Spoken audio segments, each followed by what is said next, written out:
You want to read us? No. Stand, you know how to do it. Come on, stand. You can look at the flag. So. I pledge allegiance to the flag of the United States of America and to the republic for which it stands, one nation, under God, indivisible, with liberty and justice for all. All right, run over to Mike. You guys want to sit in? You can Might do a better job.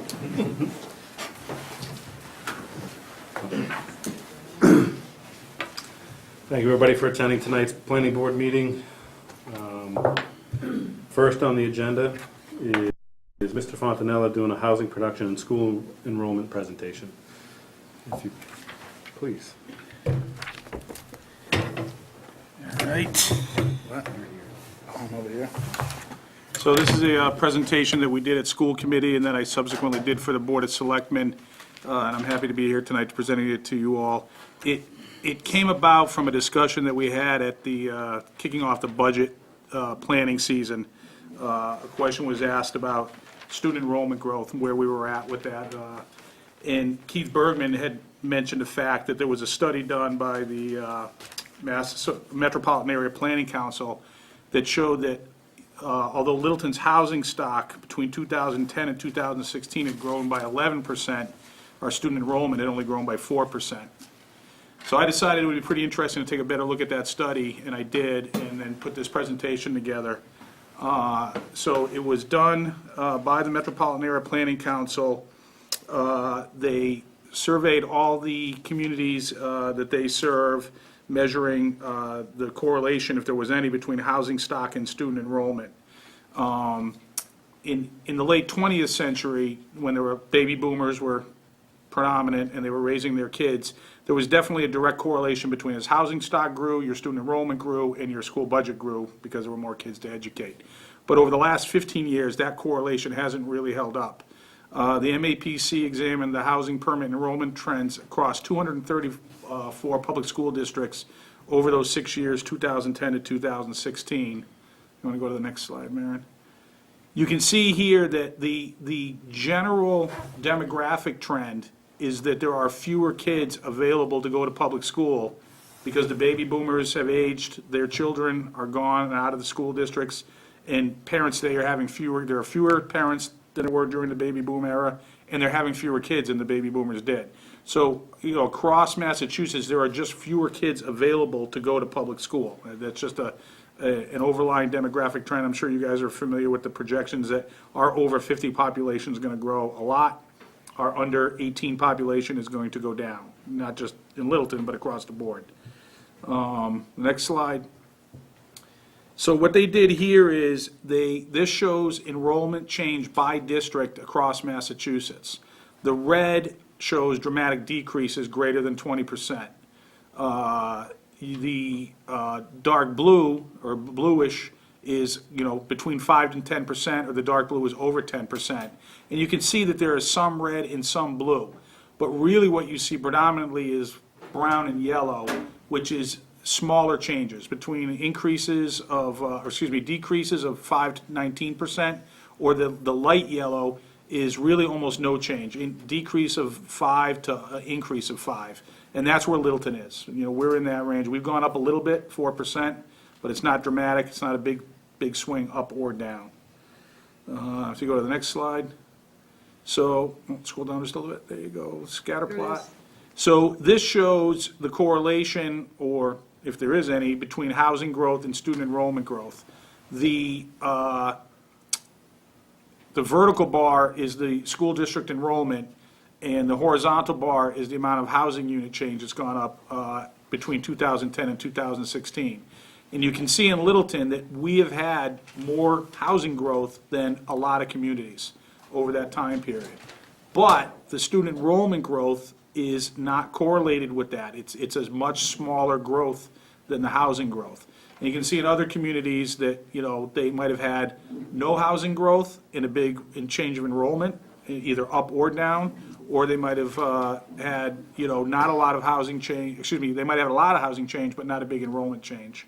So really what this shows is, and this is the trend in the report, and the conclusion the report draws, is that there really is no correlation or direct correlation between housing growth and student enrollment growth. So if we go to the next slide.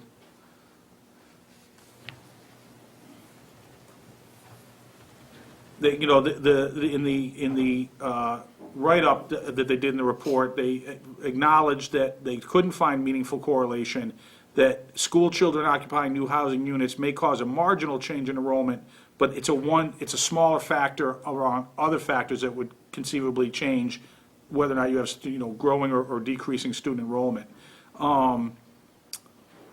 And their conclusion was that the rate of housing unit growth is not a useful predictor of overall enrollment change in your public schools, nor is rapid housing development a precondition to sudden enrollment increases.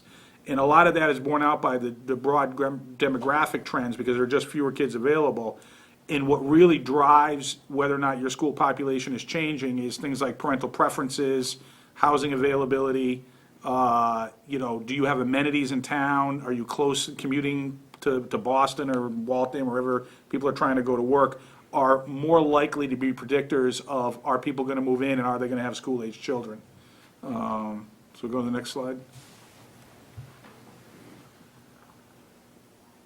So then what they did is they broke it down and they looked at the 12 fastest growing districts in the MAPC region, which had student enrollment growth of over 14% over that 6-year period. And in these 12 districts, housing production rates, again, didn't really show significant correlation with enrollment. Natick, Everett, Chelsea added no more than 5% of new housing units, but had a much higher jump in student enrollment. Revere had less than 1% housing unit growth, but a 20% increase in student enrollment. And the MAPC felt that these findings suggest that rapid housing unit growth is neither a predictor nor a precondition of net enrollment change. When you say housing growth, does that take into account apartments as well? They did building permits. That's how they defined housing growth, is how many permits were pulled. Right, which is number of housing units. Could be So apartments. could be apartments new would- Single families. And An apartment would come up as 30 permits. Count the unit. right, and you'll see, like, I think it's borne out in the next, go ahead to the next slide. Right. Okay. So of these districts that had significant change, they fell into two distinct clusters. Arlington, Belmont, Brookline, Cambridge, Lexington, Lincoln, and Natick could be characterized as highly desirable from an educational perspective, high standardized test scores, but they're also an expensive place to buy a house.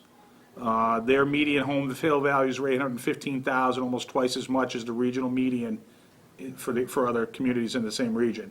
The other 6 districts that had big significant enrollment growth, Revere, Everett, Chelsea, Lynn, and Waltham, are in diverse, lower income, generally more urbanized communities. So while these districts exhibit lower test scores, they're also much more affordable to live in and acquire property in, with median sales prices of only $360,000, which is 20% less than the regional median. So that's why they're showing that, yeah, even if you build apartments, it's the other things that are going to decide whether parents with school-age children are going to come to that town versus another town. So if you scroll up to the next one. So their conclusion was the permits don't produce the pupils. That's how they phrased it. You know, they feel that new residential development cannot be estimated without a full understanding of other district demographics and school capacity. Some students will be housed in new units, there's no question about that. But the enrollment effect of those students is dwarfed by the larger demographic factors driving declines in school-age children and parental location preference. There are just fewer kids available to go to school, and people are making decisions about where they want to raise their kids, not based on, is there new houses to buy? It's, do they have good schools, or, you know, what's the commuting distance, all those other things that we use to make determinations. One of the things that they felt was that the presence of students living in new homes may actually help to mitigate what otherwise would be a rapid and disruptive decline in enrollment in many communities. And what they're cautioning is if you overbuild your school capacity because you do see housing growth, you might find there's no students to go to in those classrooms. So you got to be careful about how you plan around that. And their final conclusion was that under most conditions, additional housing, even family housing, can be accommodated without driving enrollment through the roof. And then go to the next slide. We kind of try to take a look at this and apply it to what we're seeing here in Littleton. So they also did a different report that was a report on population and housing demand projections. And they did 2 scenarios for every community. They did what they call the status quo scenario, and then they did a stronger region scenario.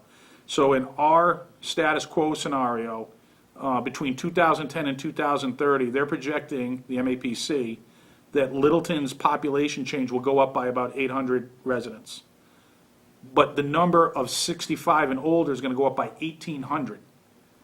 And the number of 15 years and younger is going to decline by 600, netting out to about 800. In the stronger region scenario, where they're a little bit more, liberal about their assumptions and how they model, population change of a total of 1,050, with 1,800 being over 65, and a decrease of children 15 years and younger of 530. So what they're saying is that, yeah, you might see some growth, but it's probably going to level off over time because of the overlying demographic trend of fewer kids available to go to school. You can go to the next slide.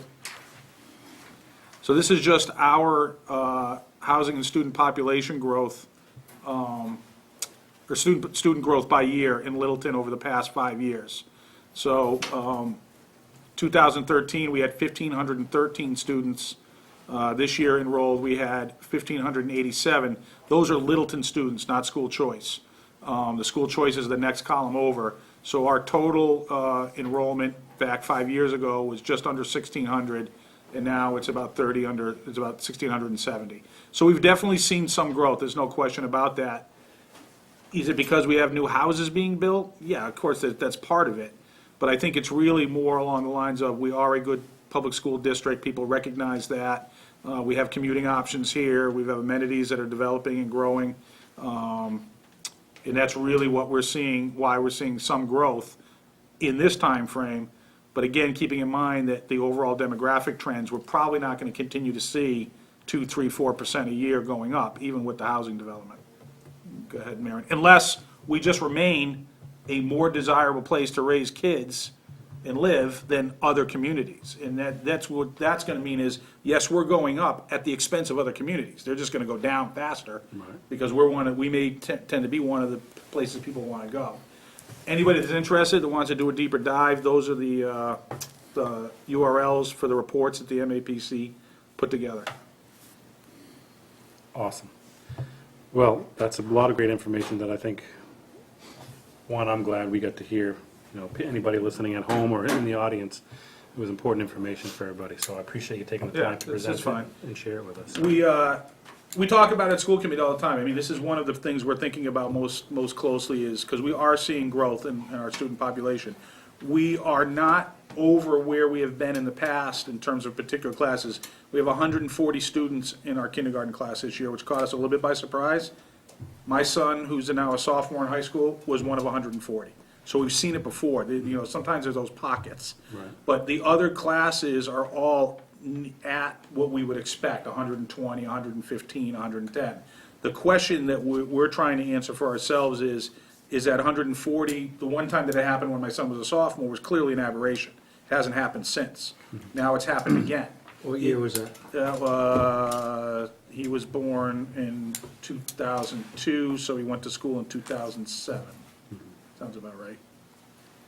So the question is, are we going to trend to 140 every year, or is it going to fluctuate within, 125 to 140, which we've managed and will continue to manage with our current capacity, both in terms of staffing and physical resources. Right. If it tips out over 140 on a regular basis, then we're obviously going to have to address it from a staffing point of view, which we've been doing the last couple of years in the budget. But then we're also going to have to start thinking about physical capacity. We have classrooms that we use for other purposes beyond just a classroom for the day. We could claim them back. Some of it's for special ed programming and things like that. But like I said, I don't really see us building a new school because we're not going to need it in 15 years. Gotcha. It's highly unlikely that we would need it in 15 years because of the demographic trends. But it is something we keep a close eye on. Any questions from my members? Peter, any questions? It's surprising what you. It is, and I think it was edifying to take a look at it, and I hope that people realize, I mean, these are projections. Everybody's got to take that with a grain of salt. They're modeling, and we'll find out later how accurate or inaccurate the modeling truly is. But I think it helps us frame the discussion and be able to plan accordingly and not over-plan, which is just as disadvantageous as under-planning. Right. That's the way we're looking at it right now. Before you go, is there anybody in the audience that might have any questions for him? Okay. Thank you very much. I'm on the school committee right now. Thank you. Thank you.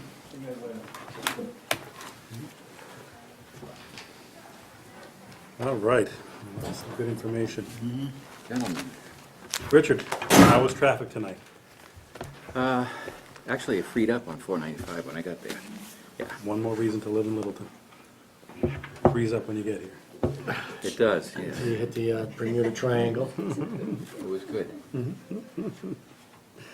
Well, we can move on to board business if you'd like. I know it's a few minutes early, but we're here. I'm sure there's things that we need to sign, some bills we need to pay. Nice to catch.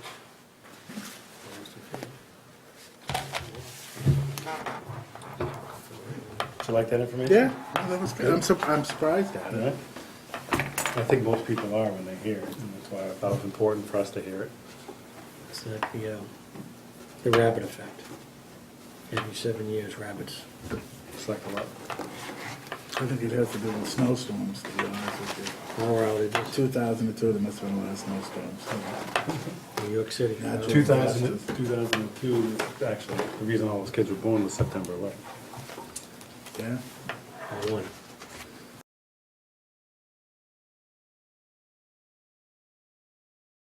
Assisted living facilities, other folks who are still very active and want to be able to not be tied down in the kitchen.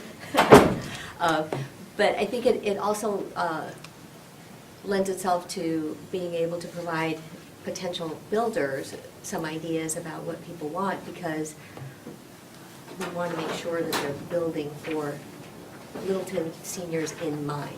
I understand that it's targeted housing, and to the degree that they can build out based off of what some of our folks say, it's very challenging for them to get here to talk with the planning board, and you all obviously have day jobs, so being able to go talk with them is oftentimes challenging, so hopefully that provided a good venue, and to the degree that you all can request the builders to take a look, that would be terrific, so thank you. Thank you very much.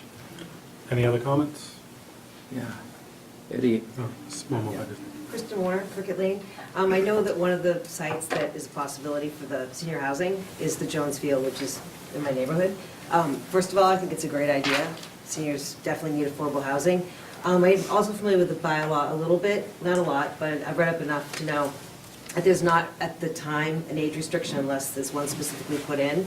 And I know I heard on the video multiple times that 55 plus is something that the seniors would like to see in place. So when it's senior housing, it's actually senior housing, and that affordable price range as well.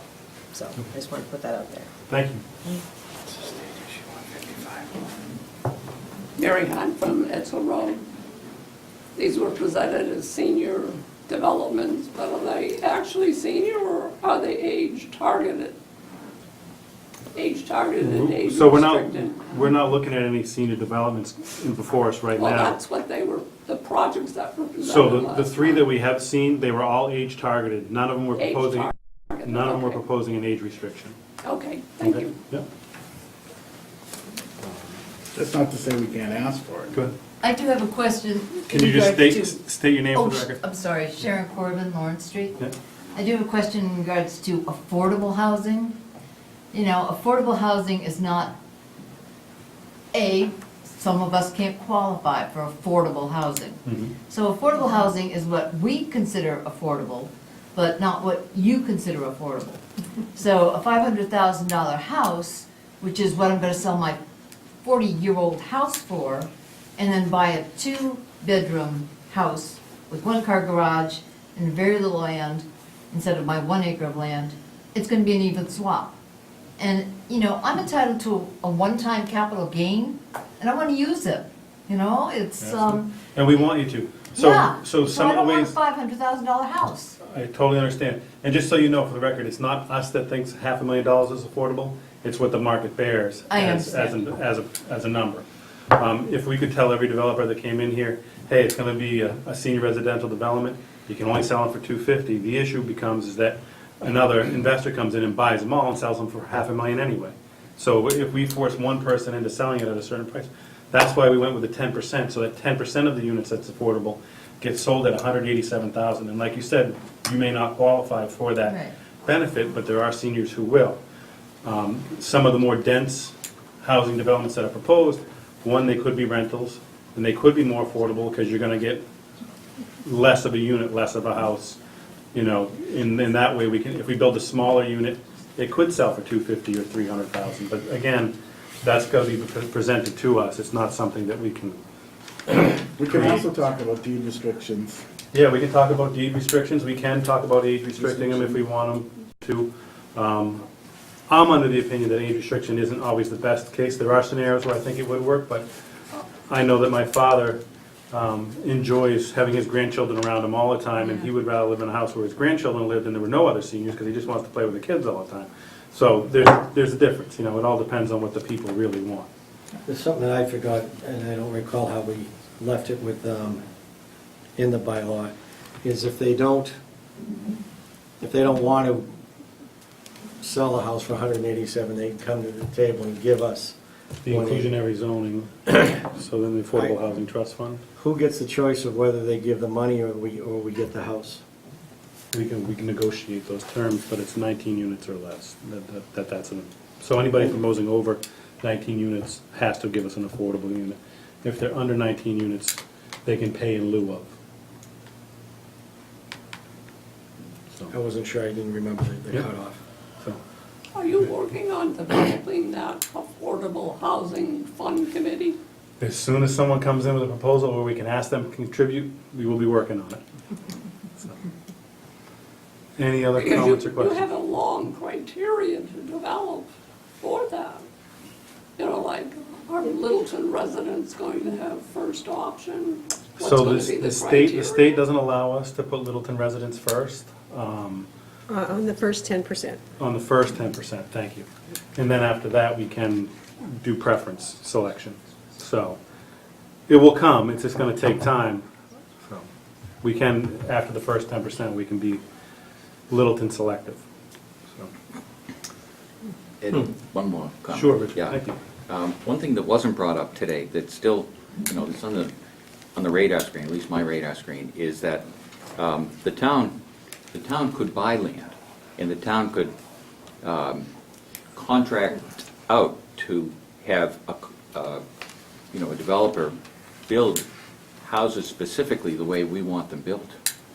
So, in other words, we could buy a piece of land, hire a contractor to build, dozen houses to our standards, and then sell them or rent them.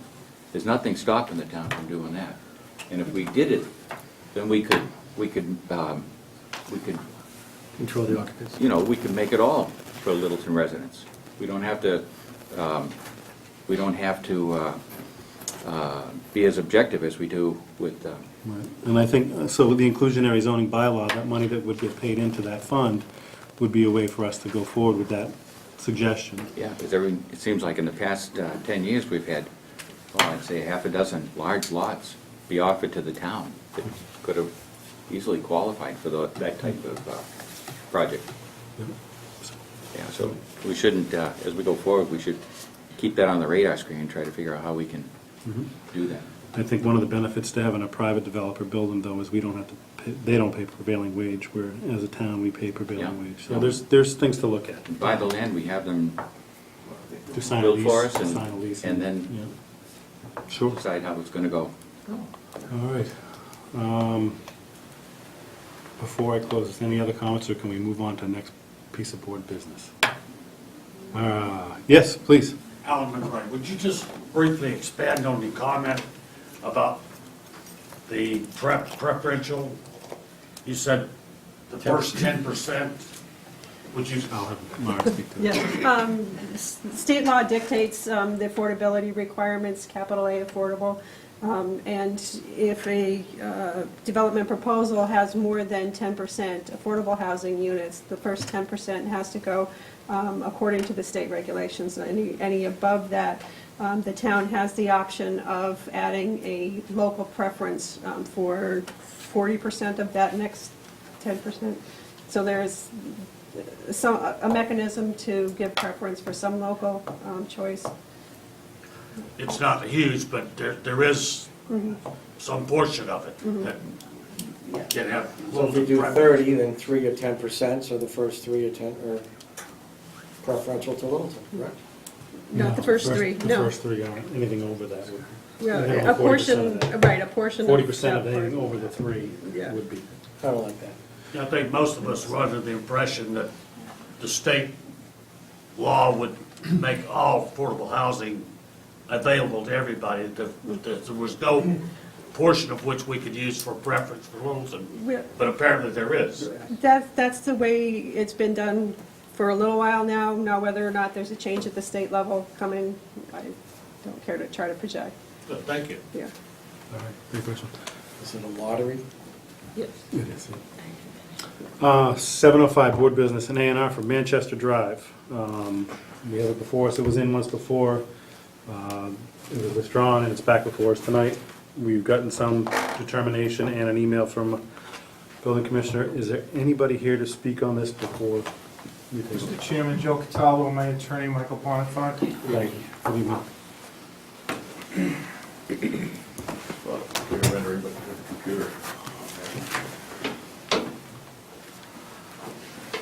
Just to begin, as you may or may not recall, these are 6 parcels on Manchester Drive.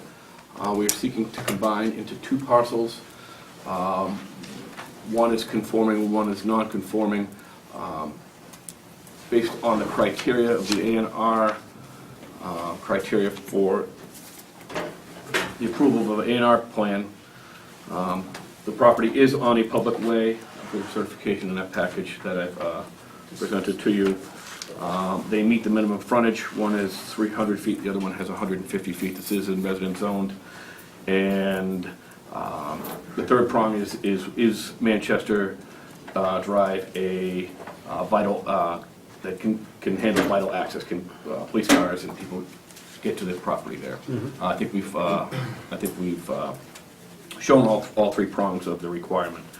In the package also, I know because there were some questions on the non-conforming lot, although it's my opinion that it's not applicable to this determination. I did include the information in there that we had talked about the last time, in that the non-conforming lot is non-conforming because of square footage.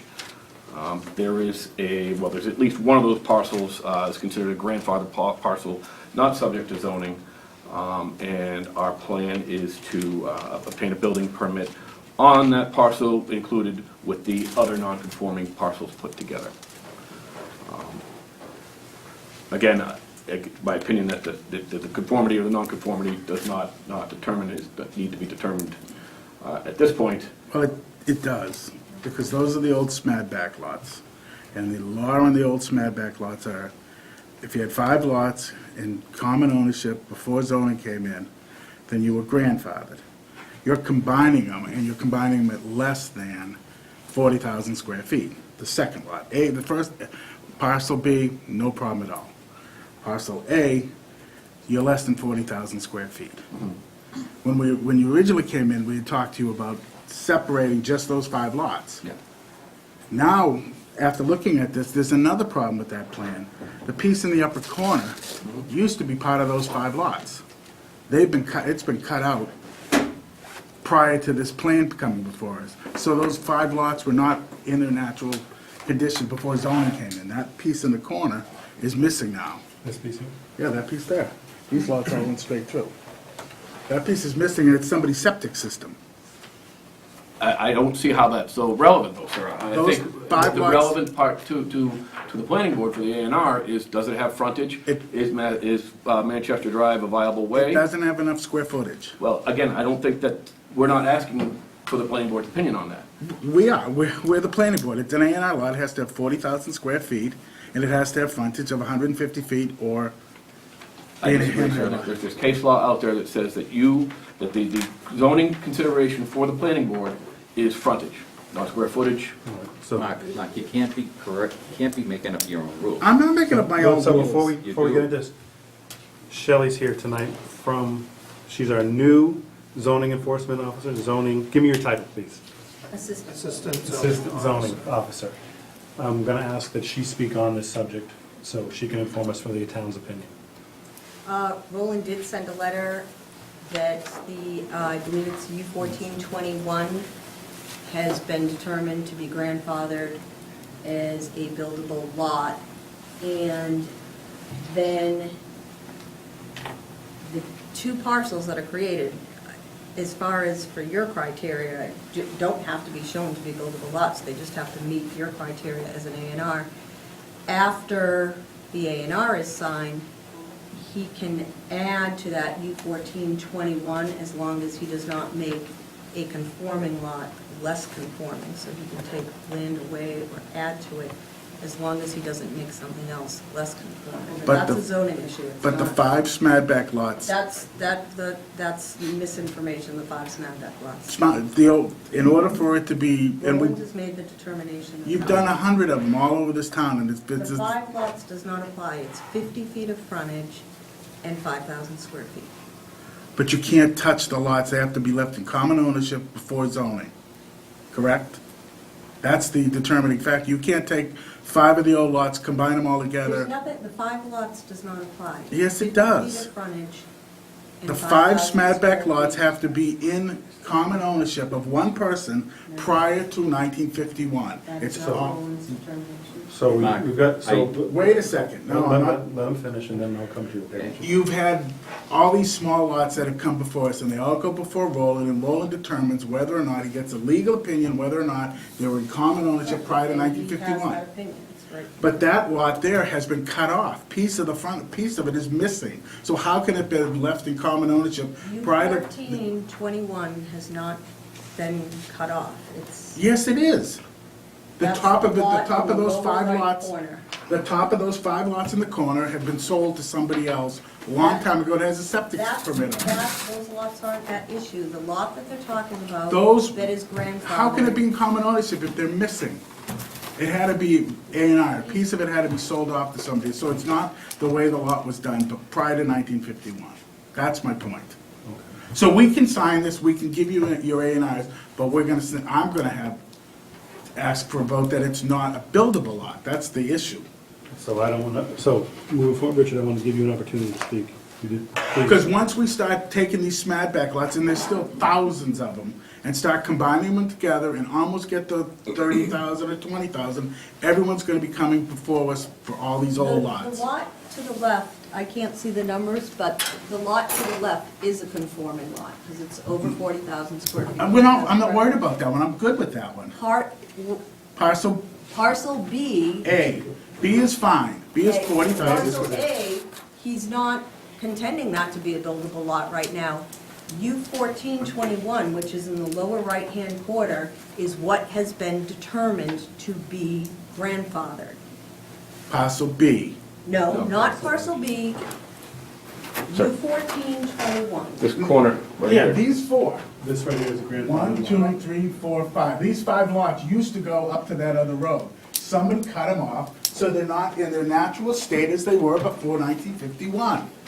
That's the determining factor. So they were not combined with any other lot prior to the enactment of zoning. But they were taken away, and that's just as Well, bad of as course they were combining. taken away. It was, what, 1902 or whatever, when they originally. No, somebody bought that corner of these lots and put a septic system on They there. were not in common ownership before zoning. They were common, they were broken off after zoning. That's Okay. you know what? That's So- fine. So we've heard you, I want to give Richard a chance to speak. Please, Mr. Crowley. Okay, for 12 years, Mark, I've seen you create your own rules. Richard, I'm not No, no, getting no, your no, no, rules. Don't get into that part. And you're doing it here again. No, Now, Richard. At the last meeting, I asked to see if we could have council check into that. And I believe we had the letter from Roland produced to help us make the decision that we need to make tonight. And unless you're in total disagreement with our council and our zoning officer, Town council hasn't seen this. our zoning officer then I don't know how you can be in disagreement. Because Richard, well, never mind. Unless you create your own rules I'm again. not doing the old rules. So, Tree zoning, 5 lots, it's the old Smadback. I have no problem signing this A&R and then So, letting them try to. I'd like to make a motion that we take a vote to sign the A&R as presented before us today. Thanks, that's a great motion. So So moved. I'll entertain a motion. So moved. Second? Point at me for that? I will second it, but, yeah, I'll second it. Okay.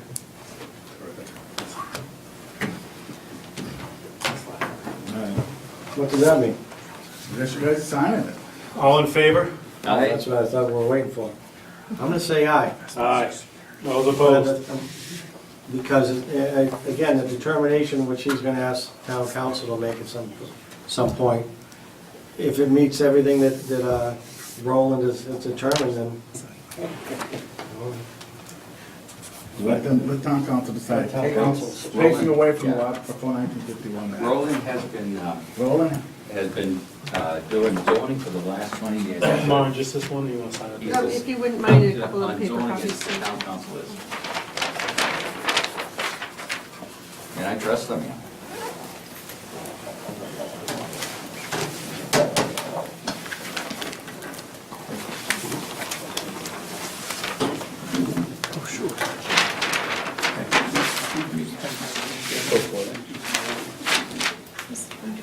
Mark, we never looked at these as individual lots. I mean, I bought pieces and put them all And together. you're not supposed to do that. That's. But they were all in different ownership, Mark. No, they weren't all. No, I'm telling you, If you had come in with those 5 lots all by themselves, I'd have been okay. But that's how you should have come in with those 5 lots. What if you buy one in tax title? You you can't, can't do that. You can't can't the old buy. Smadback lots have to be the way they were before zoning. Those 5 lots by themselves, you come in. It never and you said own that it. anywhere.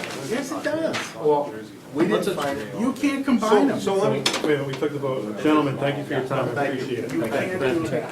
We never let anyone else do So if you it. buy one in tax title, you can just buy next to it? No, it's not, Richard. If you ever followed up on it, you realize. They come in every time.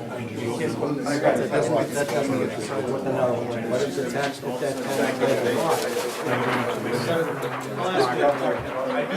I understand. I get it. The problem is, if we do it for you, we have to do it for everybody else. That's the problem with the whole thing. So now we can just take the old Smadback lots. Quiet, folks, there's more business to attend to here.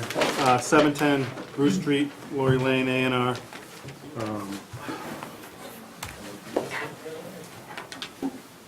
I was at this site today. I don't work anymore.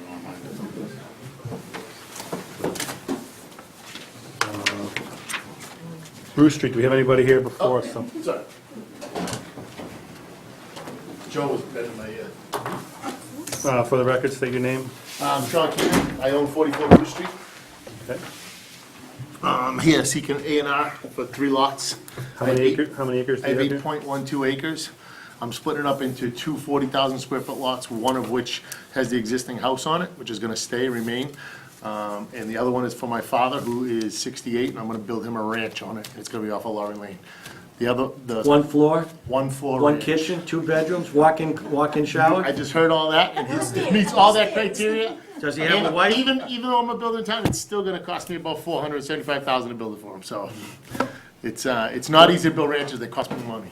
Yeah, more out than up. So Yep. why don't you build like 5 of them and sell some to the, Well, when I bought the property, I told the estate people that I would like to keep a lot of it in 61A. So the last piece of parcel of that puzzle is the 6.15 acres. I'm gonna keep in 61A, and that's gonna have my personal house on it. So I'm actually only splitting it up to 8 acres into 3 lots, a 6 acre, a little over 6 acre, and 2 40,000 square foot lots. Okay. you got frontage for them all? Yep, frontage on Lorry Lane for, I guess you guys are calling it Lot B, and frontage for the existing house on Bruce Street. And then mine comes off of Bruce Street on the left side, the 6.125 acres. Is that That's the the top old side mushroom of farm, that? right? He had Mushroom sheep. farms Sheep, was Yeah, that? you know, somebody else said that though, too. I think But the it's mushroom farm was It down is. below Lori Lane. I think No. that was the old This was mushroom. Mushroom before Paul Keyser owned it? Yeah. Mushroom was Lori Lane. Right. Oh, That was Lord. the old Next mushroom. door. Yeah, it was Right. next door to He, it, right. did Lisa die? Who? Yes. He did. Oh, what a shame. Yeah, last February. Did he really? Oh, he's a good. 87, Yeah, but still, he was a great guy. yeah, 87. That's what they tell Okay, me. I so never lot met 8 him. stays, lot B is where your dad's gonna go? Yep, And Yeah, I then built the rest access of it. is up off of Bruce, Street for this is me. access strip for my for house. yours, and that the zoning box is, what's that? Correct. Where you gonna put it? Yep. I don't see a problem. Yeah, it's a great lot. All right, so I'll entertain a motion to approve the A&R as presented. So moved. So be it. Second. All in favor? Aye. Why wouldn't you Very come good. in off of Lori Lane? What's that? Why wouldn't you put a shared driveway and come up a Lori Lane? Because, I'll tell you, I'd love to do that, but your bylaws don't allow me to do that. Even though there's 360 feet of frontage on Laurie Lane, I can't make lot A meet your area box, your 1.00, what's your, No, but you could still put a easement across with a driveway there, so you get to yours. so see how the circle comes apart? I think underneath your bylaws, I can't do that. Oh, you come through the frontage of the LRP. I could cut through the corner of lot B? Oh, maybe we'll talk about that in another But meeting. it just makes it easier, because I know Less Bruce disturbance Street to the is property, less horrible. paving, less non-pervious. Yeah, well, I'm gonna put a barn up in the front corner of it, of where my, because the barns that are existing, you can see them cut right through the lot, right through lot B corner there, You're gonna have a barn Barn's gotta with go. goats, with goats, with goats, and some ewes. utes, Utes. 2 utes. 2 ewes. Do you have a paper one we can sign as well? I haven't, no, I don't. We're gonna see. I'm sorry, there Can you should be a sign couple my in, name? There's a couple in here? yeah, Okay. thank you.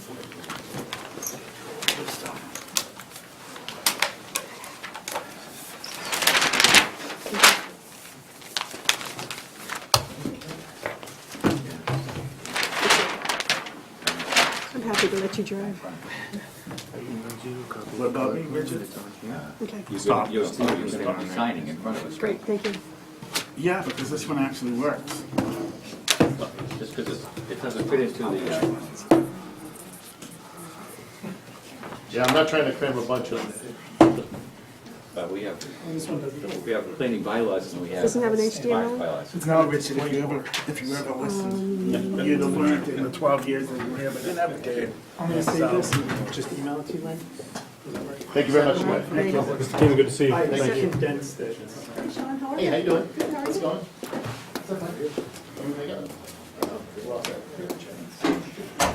Yeah. All right. So we're a little behind, so we're gonna try to get to the next item, which is sewer study. Select Board Member Chase Gerbig is here to present the sewer study. And the reason you're presenting tonight, Chase, is? We're presenting tonight because at town meeting, there is an article coming up, sorry. So, Mr. Maron, while I chat here. There is an article on the warrant for $1.5 million for design funding for the smart sewer.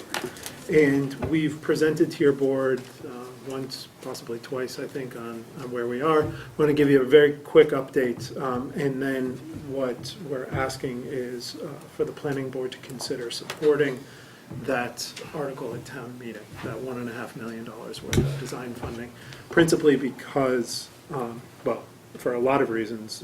First and foremost, that you guys have a lot of impact on ultimately what we do, and we want to go forward with your support.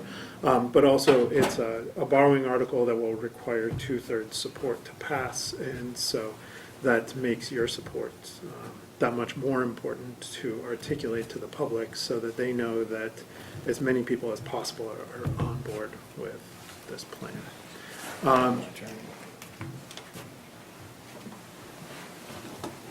I've pared down, we've given a number of different presentations on this. There you go, Mary. And I don't want to keep you guys any longer to talk about this than you want to listen to it. But I do want to go through a couple of items about where we stand and. Board of Health is here too. Okay, terrific. That's right, and Board of Health is here as well. We plan on decamping with the Board of Health after this, because we haven't had an opportunity to meet with them and go through this presentation in as much detail. So this will be high level, and then with the Board of Health, we can go into further detail to the extent that the Board of Health has questions. So, couple things that I want to touch on. First, the technical aspects. I think the planning board is generally familiar with what we're trying to do here, but it is what's being termed a smart sewer. And the smart sewer aspect is that, not only are we collecting wastewater, treating wastewater, but we're also generating saleable utilities associated with that wastewater, including but not limited to water that can be used for essentially everything but non-potable, everything but potable uses and bathing. So it can be used for irrigation water, can be used for processed water. So we have a saleable utility there. We also have a saleable utility associated with electricity generation. So part of this plan involves taking the sewage waste, combining it with a small amount of food waste, running it through an anaerobic digester in generating gas that we can then burn and generate electricity from. So we have another saleable utility in the electricity.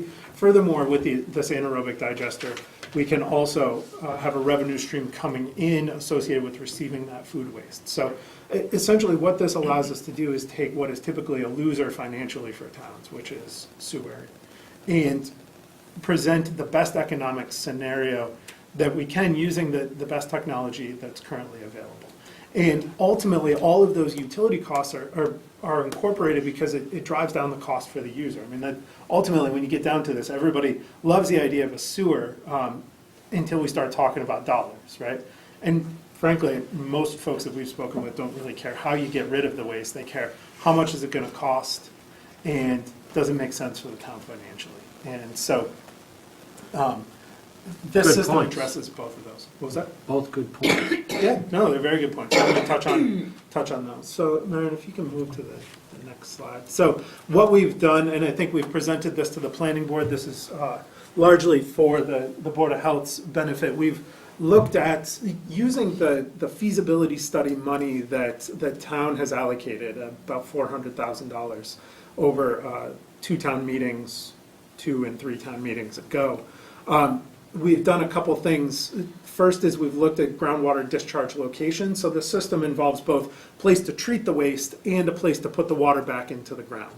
And so the groundwater discharge location is, our consultants at Weston and Sampson might object to this, but it's essentially a really big leach field, right? And we're putting in much cleaner water than you would put into a leach field, but that's essentially it. We need a place to put it back in. The groundwater discharge is where we put that back in. And we've with that feasibility study funding, conducted several different boring programs out around the high school fields, which is where there's currently a discharge location for the small septic or small wastewater utility that serves the high school and a couple town buildings, and have found that that's not surprisingly a really viable location to discharge this water. The disturbance associated that would be a short-term disturbance. It would be, we would have to put the discharge facility in, but then once that's all said and done, the fields get reconstructed. In fact, we haven't spec'd out the specifics of that, but certainly they could use some improvements up there, and that could be part of the story when we put them back in. So that's the discharge side, and then the other side is the facility itself, which is the treatment aspect of it. And here, we have not settled on one location yet. We're really looking at 2 potentially viable locations for the actual treatment plant. One is on private property, the IBM site on King Street, and the other is on the Littleton Highway and Light and Water property on 2A, and that's town controlled. IBM is probably a better site, but of course it's privately held. And the reason IBM is a better site is because it probably gives us more opportunity to sell back some of those utilities, which then gives us potentially some better economics going forward. But we are working intensely with IBM. In fact, our town administrator Keith Bergman has been we spent a lot of time on the phone. Oh, it was me. I knew it was someone. I moved. And you can imagine that, IBM doesn't own the site, a realty trust owns the site. Long story short, we will not have an answer for town meeting about where this will be, but we're really down to two viable sites. The highway department being, if we have to, it's financially, it's a very good site, it makes good sense. It's proximal to the discharge location, so in either of these scenarios, we're still putting in about the same amount of pipe. It's just, do we pipe clean water or do we pipe sewage over that direction? And I don't think we've set a date with the realty trust that owns that property, but they're coming up to Boston to meet with us. Yeah, we're in touch with them. The VP of Real Estate is based in Texas. Is coming up later this month. We've been, our sewer team has been dealing with their design team as well, and they're looking at, the landowner is looking at their responsibility to replace the on-site system when it reaches the end of its useful life, which we believe is soon. Okay. Yeah, we actually have the opportunity to time, right now, we have the opportunity to time this really well. The worst thing that could possibly happen for the smart sewer is for IBM to put in a brand-new wastewater treatment plant for their building tomorrow. What we want to do is they're getting towards the end of their useful life. We want to be able to say to them, we would like your wastewater. Why don't you, instead of running a wastewater treatment plant, why don't you let us run a wastewater treatment plant that deals with your waste and a whole bunch of other waste from the common, and we'll sell you some utilities back at a relatively low rate because of the nature of what we're trying to do here. We can provide economical utilities to them and solve one of their problems. Just like all of our other businesses in the common, they don't want to be in this sewer treatment business. Nobody does. So, flip over the next. We do. But we do, and I mean, that's the model that has worked, right? It's very expensive for any individual property owner to make a septic system or a wastewater treatment plant work, but long-run municipalities can do it because we can put it all together. Where we currently stand in terms of both district and in terms of interest is being engaged by a survey that's been sent out to the 230 or so properties within the proposed sewering district. There are two important parts of that. The first is that proposed aspect. We have established costs right now based on the sewering district that exists. But what we're doing is we're taking the survey information and looking at what's viable economically. So what we're not going to do is if there's a residential street that's currently in the district and nobody wants sewer, we're not going to run pipe down that road just for the sake of running pipe down that road. Similarly, we're not going to run pipe down that road for the last person on a row of houses, and there's 9 people between where the line tees off and them that don't want sewer. It may not be viable. So that proposed is still really important, but the costs that we're going to talk about are based on the proposed district. And part of the design, once we go forward with the design, is narrowing this down to serving the customers that want to be served by this, and also potentially bringing down the capital and operational cost accordingly, depending on what this district looks like. What you see up here this is outdated. The interest that we've got so far expressed, and one of the big takeaways so far, and this is preliminary, so please don't put too much stock in it because we've got about a third of the surveys returned, and so to the extent anyone has a survey to return, please get them back to us. There are a lot of different ways to do that noted on the survey. A lot of our businesses, well north of 75% at this point, I believe, are interested. Our commercial and industrial properties are interested. We're getting a more tepid response from the residential customers. This district is a little bigger than what we had seen before a number of years ago. We expanded a little bit to pull in residences because what we heard at the time was there are a lot of residences immediately adjacent to the former proposed district that wanted in. Now maybe it's a little more tepid. So we're still trying to figure out exactly what that looks like. But I will say that right in the common itself, the commercial and industrial properties there, we're getting strong support. And so we think going forward, this will be viable. Here are, I want to touch on real quickly the costs. So what we're looking at are the anticipated costs based on the model done to date. And I will say right now that the model is relatively conservative, and we'll touch on a couple of aspects of that without boring you guys too much. But what we're looking at on this table is, here are the residential property costs. And you can see on the left-hand column, we're looking at a betterment assessment, we're looking at a connection fee, then of course there's annual user fees. And then we've also included something here, the typical cost of the on-lot connection work, which would be paid by the actual property owner. In other words, we put the pipe out in front of your yard, depending on your plumbing configuration, you're gonna have to spend a little bit of money to connect your house in, putting some pipe in, and so we've incorporated that into this estimate.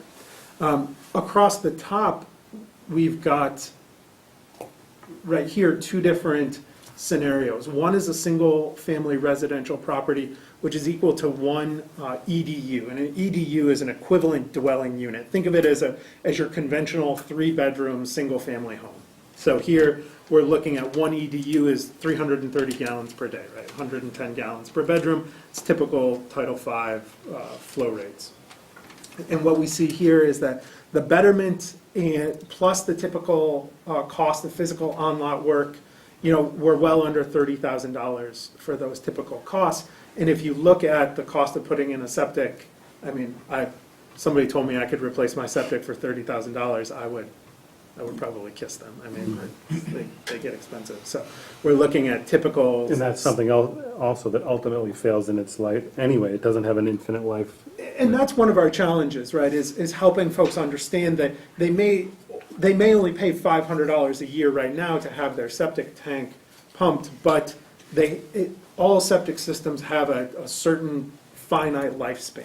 And what we're trying to do, and frankly, part of the reason why we pulled this district out to include residential property owners, is that we're trying to help as many residents as possible not run into the buzzsaw that is a $40,000 septic system on a tight lot with questionable soils, replacing a leach field on a property where now there's no other place. Now you've got to straight up dig up your existing leach field, and now it gets real expensive. So. And then that also speaks to protecting the aquifer and the water with the nitrates in the ground as well. And that's exactly right. And one of the things I haven't touched on here is sort of our motives for doing this, but I will touch on that at the end.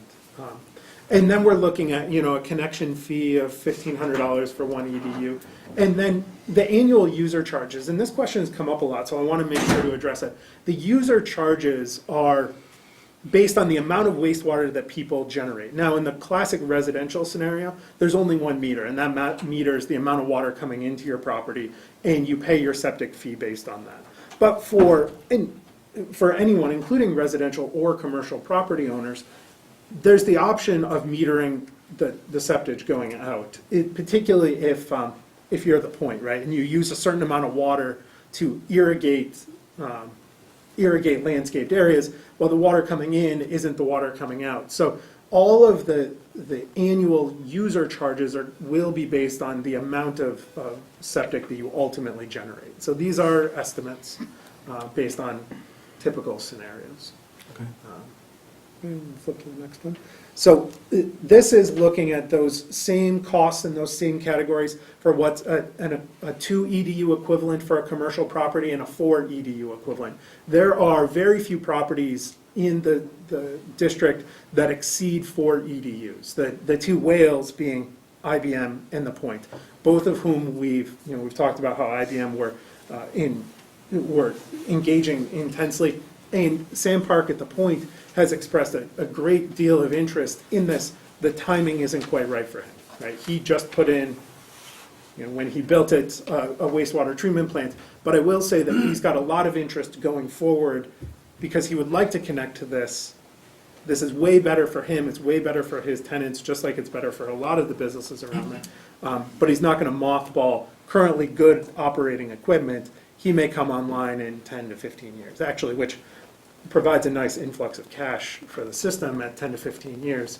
That would be rather beneficial to the system. So then go to the next one, Mary.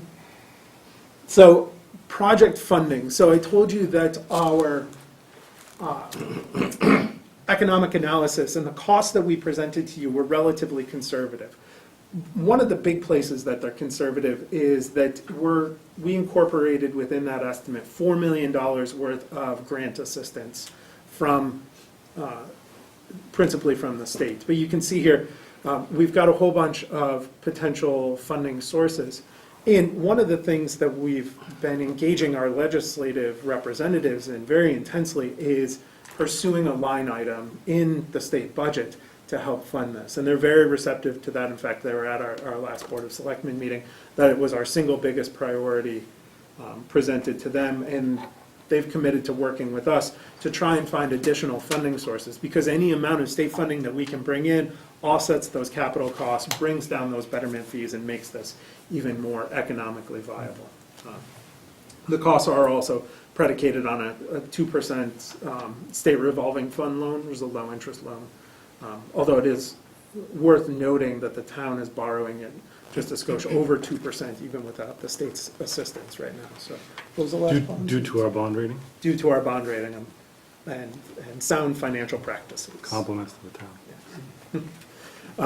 And so that's probably the biggest conservative piece. The other big conservative piece here is that we haven't assumed an excessive amount of material coming in from food waste, and we have used a very conservative resale rate for the electricity.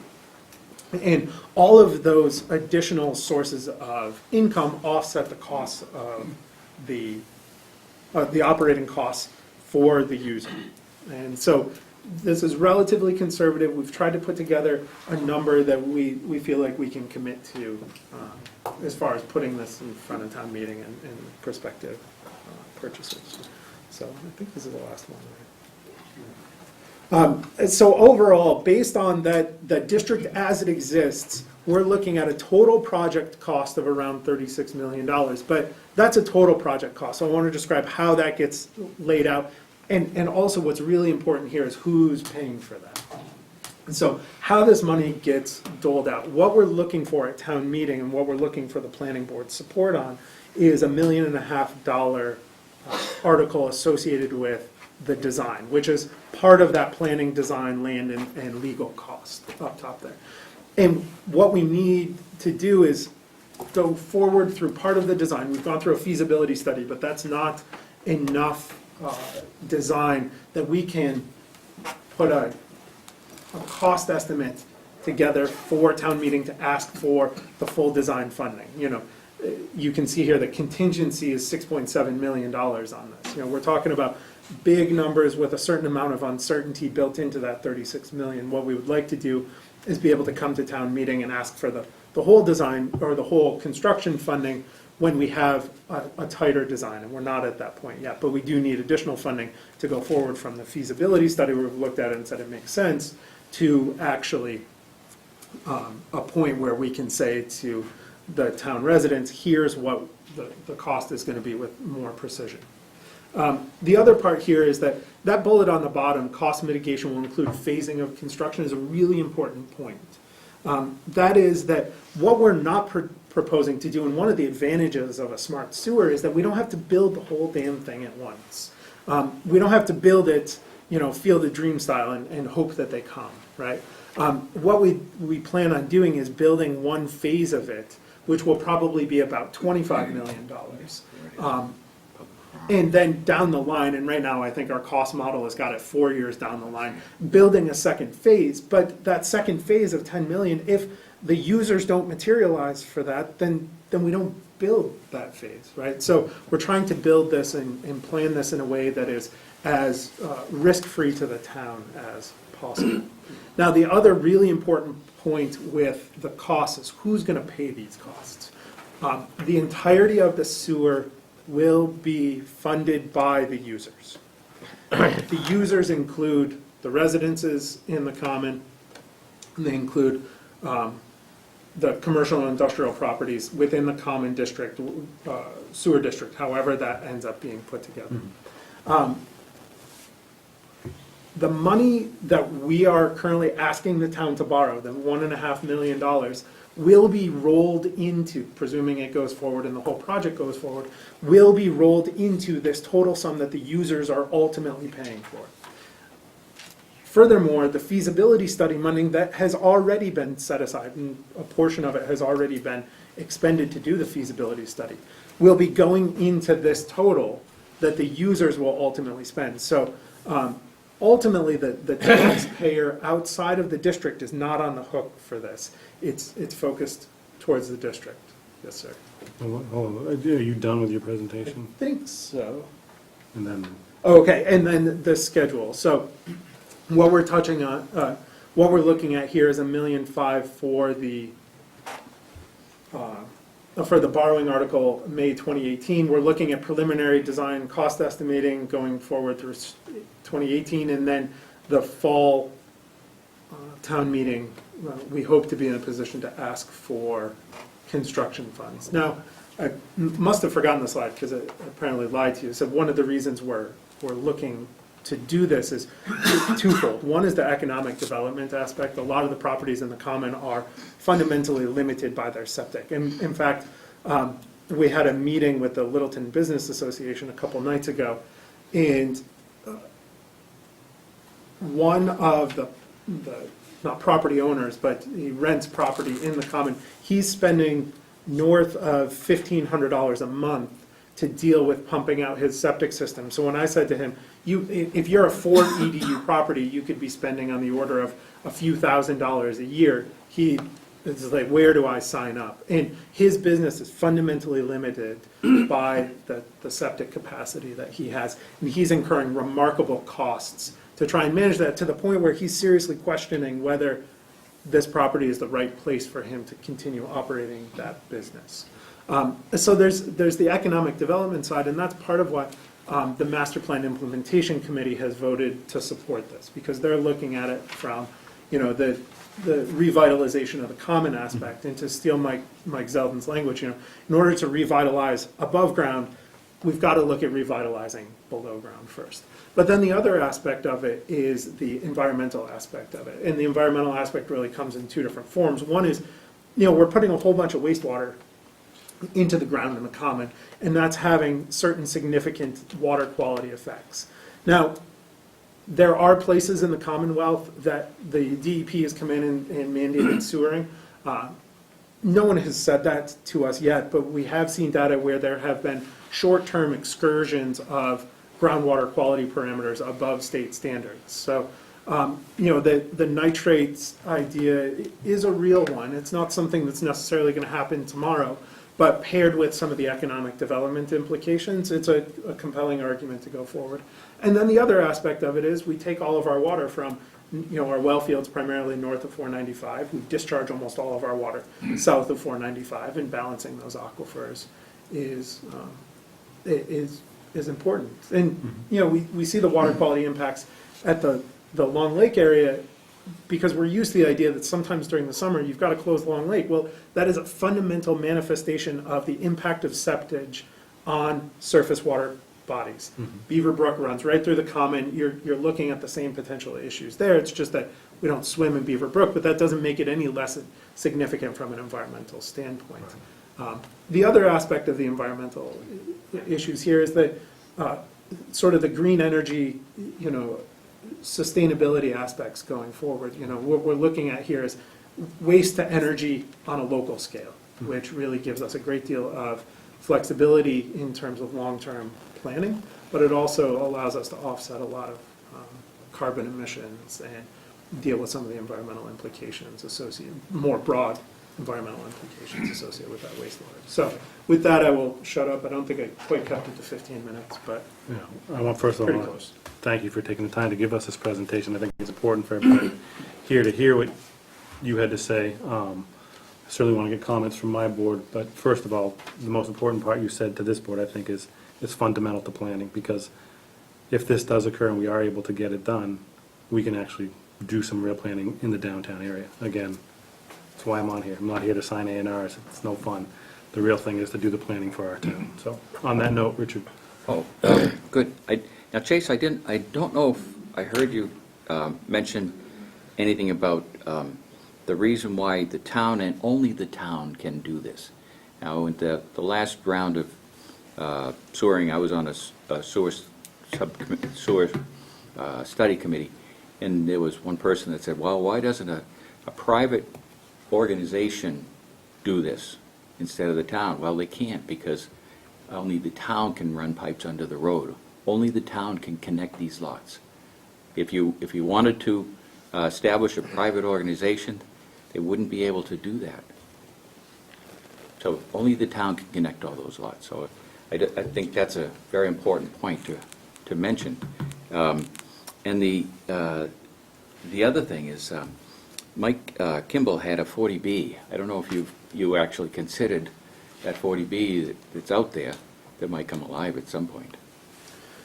We have, one of the aspects, though, that we want to be careful of is expanding the sewer district further than it needs to go. Because one of the goals at the heart of this is actually, I wouldn't say controlling or restricting development, but putting development where we want it to be. And that's why the sewer district is the size that it is. What we're not proposing to do is sewer the entire town, because that actually leads to sprawl rather than to this sort of dense, multi-use that we're sort of envisioning. Although I should note that our economic model is based on the footprint of the common as it exists today. So And it could be so much more. But it could be more. But what we haven't done is looked at properties that aren't developed and said we want to bring them in, because we want to be careful of how we incentivize and drive that development.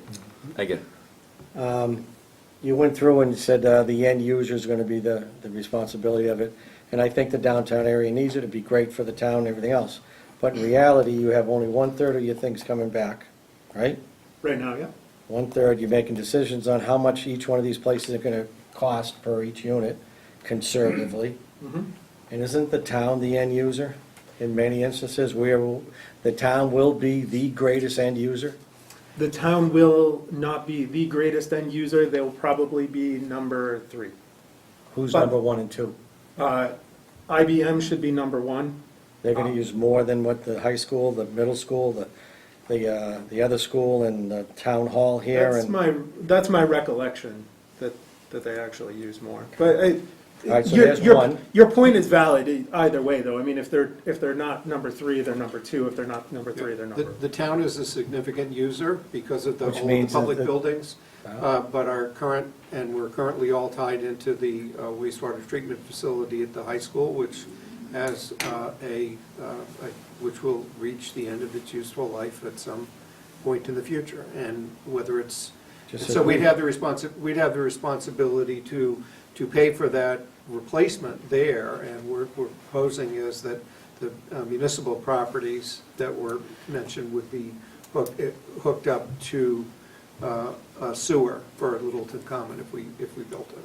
And ultimately, that comes back to benefit the town, because right now, to do the overhaul work on the pump station and treatment plants that currently serve town buildings, we're looking at $1.5 million, our engineers are saying, to do that. Well, if rather than spend that $1.5 million to just deal with ours, the town is contributing to the common sewer, and going forward now, all of those operational costs are put together. One of the We think circumstances, it'll we be could better. turn around and take the sewer, connect it in the existing sewer we have now, use the existing pumps, relay stations, and everything else to bring it down to wherever your determination is where they're going to end up. I believe there are components that So we we could do already continue. Yeah, have there, things, a bunch of stuff big is chunks of already- this are already in the ground, that's right. And again, we need it without question, but I'm curious as to whether or not there's a better fashion to go about putting it in and where. But that's, you can let that go, that's just, Well, I know we're do running want, late and I'm done. I do want to make sure you know that the where was the fundamental question that we were attempting to address with this feasibility study. And going back to Mr. Crowley's point about private entities doing this, the where comes back to that as well.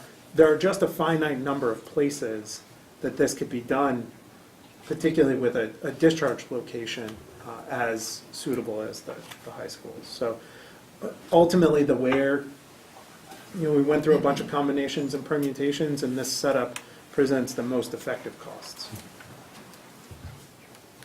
No, I think you've done a great service to the town to present all of this and see what happens at town meeting. I will note, it is a 2/3 borrowing article. Part of the reason we did that is that, ultimately, if the town elects to go forward, that's going to require a 2/3 vote to borrow the money. And so, although we could have utilized that 1.5 million out of existing capital reserves, we elected to go forward with it as a borrowing article because we want to know that we're going to clear that 2/3 threshold. What would it cost to repair the high school? Is it 1.2?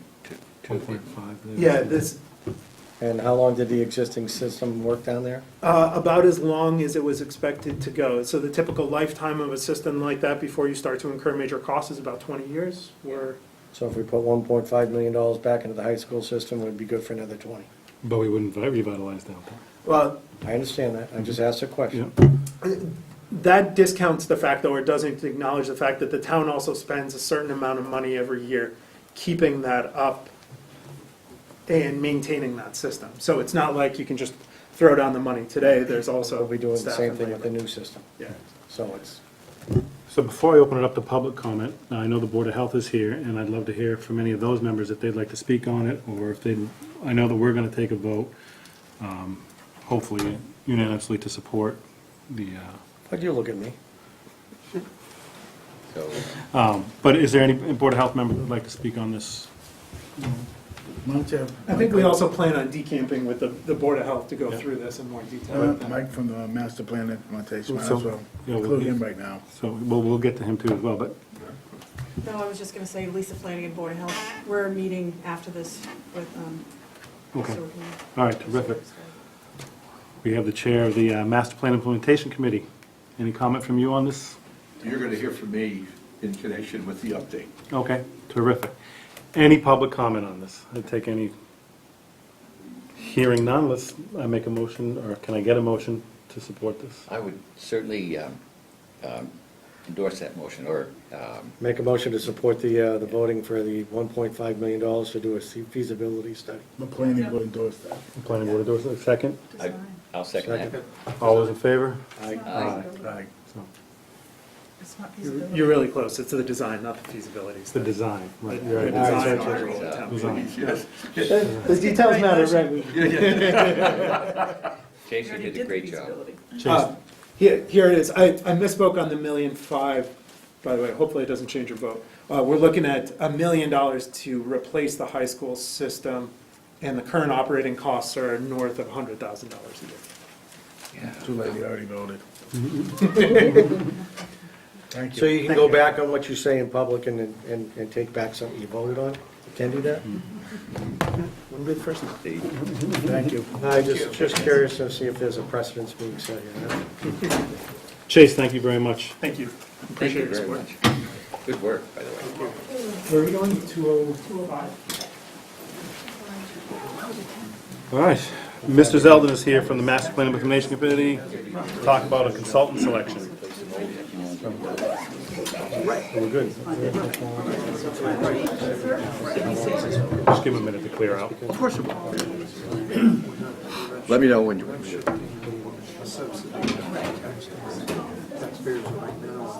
Did you pass out the stuff? So what stuff? I gave you stuff to pass out today. Thank you. You did. We're trying to go pay for this. Mandatory language on putting in is the property owner. Saved you some copies.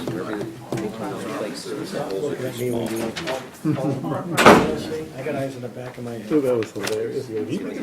Stainless steel plates inside, and the holes are tiny, so we had to make them bigger. Did you really want to next? You ready? All right, folks, next agenda item is Mr. Zeldin from the Master Plan Implementation Committee. He's the chair, and we're going to talk about the consultant selection. Thank you very much. Could I have the first slide, which, by the way, doesn't match what's in front of you. What you have in front of you is the short version. I'm just here to remind you that you've heard an update before. This is the town's plan, the master plan. It has some 67 items that the town people have put priority on, and our committee is moving through encouraging, promoting, cajoling the rest of the town to live up to its obligation to follow the plan, which, by the way, can be modified as circumstances permit. Can I have the next one? This is just a reminder, this is just page 1 of the pullout in the master plan, which has the 67 items. And just to refresh your memory, we've started out with an initial 7. You've already heard the history of why we picked the 7. And among them, have the next slide, is the Littleton Common, which you've already heard about what's going to happen or what we'd like to see happen underground. And as Chase pointed out, most of what our committee is about, or not completely, is what goes, among other things, above ground. And our very, very first step is to come up with an action plan for the common, more specifically, more broadly speaking, the sewer district, because that comprises the active component of the common. Next, have the next one. We originally set out to do the following: to assess the zoning bylaws, strengths and weaknesses for achieving the master plan objectives that's within the common. In other words, what do we have to do, if anything, to make the zoning compatible with encouraging, sustaining, and inviting development, both for mixed use as well as exclusively commercial. Second, to perform diagnostic forensics on all the bylaws and regulations in town to make sure we're in compliance with the state and federal law. And we're going to do this, as we suggested, through a expert consultant who had a variety of talents to bring to assist our town in doing that. Now, the next one. And here's where the material I provided you begins. We interviewed, out of 4 applicants, we interviewed and came to the conclusion there were 2, and out of the 2, one of them appeared to our committee to be the best. The name of it is Fort Point, which includes Fort Point itself, Util, which is primarily a design, zoning, and visual display operation, and the Donahue Institute, which does very intensive work on zoning and, more importantly, from our point of view, economic and social impact of change. So listed above here is what we anticipate Util to do. They're going to produce highly enriched visuals to allow stakeholders, that means property owners, residents who are in the common, as well as the entire population, to have a look at what is feasible. And behind me, still on the wall, is the cut that was done by the town itself in a Lego-like operation. We need to bring that into, shall we say, realistic dimension. How much does it cost to interest current property owners, to enlist the participation of current commercial property owners in getting involved in the revitalization of the common? Next, the Donahue, as I said, is going to provide what I would call the economic impact analysis, which is very, very important for reasons I think that you're starting to hear from the discussion from Chase. May I have the next one? All right, I'll bring you up to date on our negotiations. As of this afternoon, I'm happy to announce that 4 Point and our committee has come to an agreement. The cost, as per agreed today, will be for their services completely over the next, shall we say, year and a half, 2 years, $140,000. For those of you who'd like to follow baseball, this is the original proposal was closer to $150,000. The next one. The sources of funds that the MPIC operates from is called implementation funds. And as you probably, since you helped form our committee along with the Board of Selectmen, we have approximately from sources $165,000. The town last year at the town meeting provided the MPIC with $80,000. And Houston, I and several others worked very hard and managed to hit a deadline. That's what we worked hard at, and we got a Commonwealth grant in 2018 of $50,000 for a total of $130,000. You have in your pocketbook, as it were, about $35,000 destined for implementation.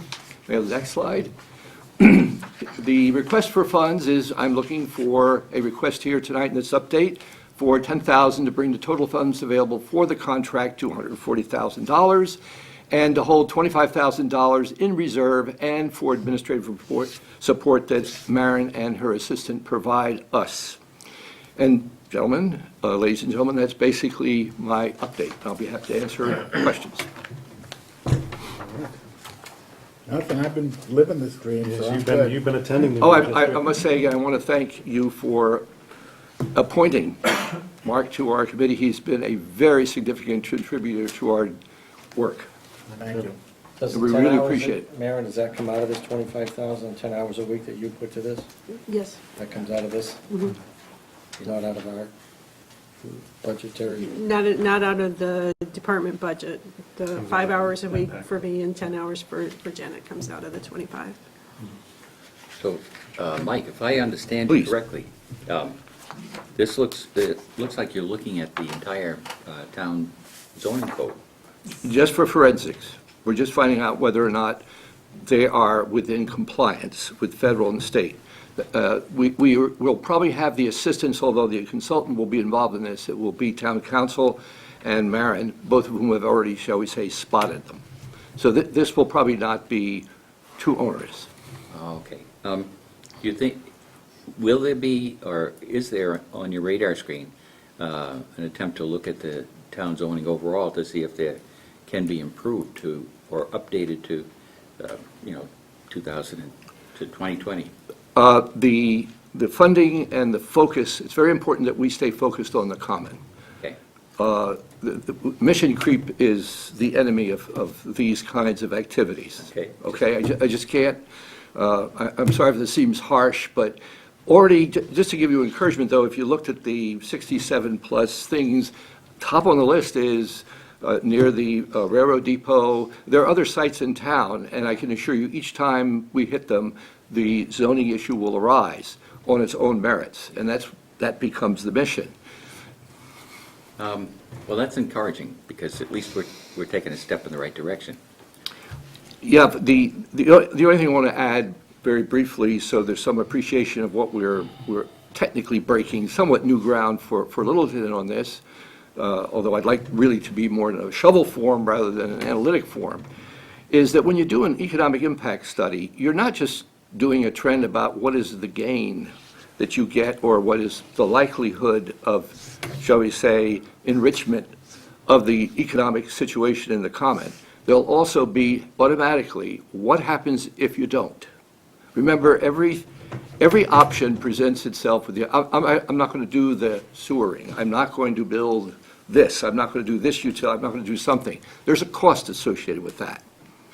And in the initial analysis, we're going to be able to see the cost of not, because we're going to have a picture of what our current state is and what it is in the terms of tax revenue, commercial activity, potential commercial activity, and what we'll call selected development activity for the common. Because remember, the common represents a land use opportunity where density and commercial use and living conditions can be combined uniquely in that area, given what's near it.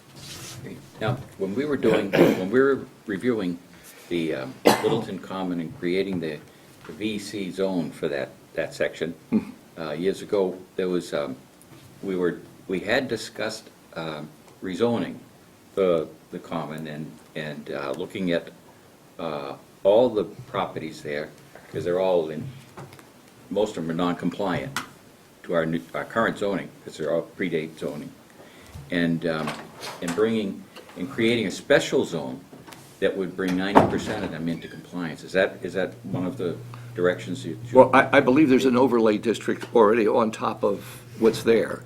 What we don't know until we get into it is whether or not even that's adequate for what we have in mind, because with, shall we say, what's going to go in underground, it changes how people may view the use of their asset. Yeah, because, just to continue, the main reason we were looking to bring most of them into compliance is so that you'd eliminate the need for them to go before the zoning board of appeals if they were to touch their properties. Most of them are close to too close to side lots, too close to back lots, don't have enough room for parking. So all of those are ZBA requirements. Yeah, this study would proposed zoning that brings the common into compliance, if you Great. will, with, not with current zoning, but with what the vision of the town for what the common should look like. That's wonderful. Yeah. Yeah. Oh, that's great. Awesome. I'm good. Like I said, been through it all. You So you have my support. I just want to, if there's any public comment Yeah, before we. I want to make clear that, just so that we're coming through, I am requesting, I don't mean to walk away empty-handed, No, but no, that's why we're going to take that vote. Sure, I just want to Okay. make sure if there's any Okay. comment from the public. All right, I would entertain a motion for. I'll give him as little as he's looking for, and I make that motion. $10,000. So be it. Can I get a second? I second that. All those in favor? Aye. Aye. thank you very much. Mr. Gentlemen, thank you for all your hard work. Really You appreciate it. have a unanimous vote. Yeah, just get moving. Don't let the door hit you. Good seeing you, Thank you, Mike.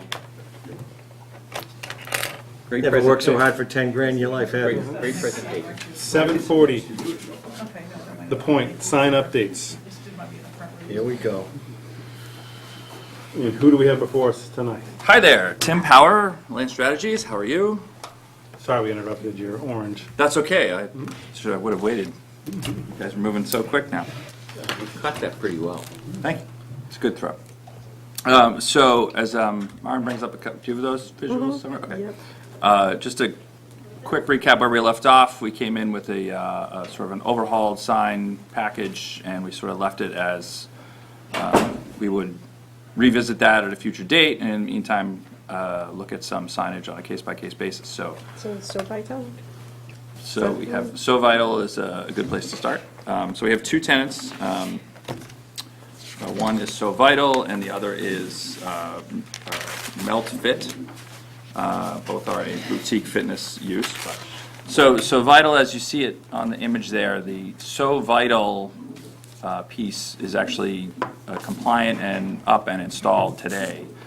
And one of the things that we had discussed in the past that was we weren't sure about in the sign criteria that we had established was the pieces underneath the yoga, Pilates, dance, and meditation as for labels of what So Vital is and what they do. So we're looking specifically at those pieces on this sign. How many times you been in here for signed bylaws? Signed, That's all it comes for now. yeah. Geez, if we had a signed bylaw, we wouldn't have to have these questions, would we? We have a sign bylaw. I saw that the other day, and it looked good. I thought, The So Vital piece. yeah. It didn't take me too long to figure out what's in there. That's about the least offensive of all your stuff. That's Of all of it. So, and just to clarify, that all the pieces underneath yoga, Pilates, dance, and meditation, which is purposely lowercase, I'm told by the tenant owner. We want to make sure those are okay to install and in, I forget the exact word, in harmony with what the intent of the zoning, the sign criteria for the points. You guys were all on harmonious this to board me. before I was, and you guys created the sign criteria, so if it meets. I am absolutely okay with Been the it, yeah. same forever. What do we need to do for you tonight? Vote? Here's some blood. Okay, so Vital, I think we have support for Yeah. it as it's presented. Yep. Go with that one so far, let's see the So let's next get to one. the next one. The next one is Melt Fit.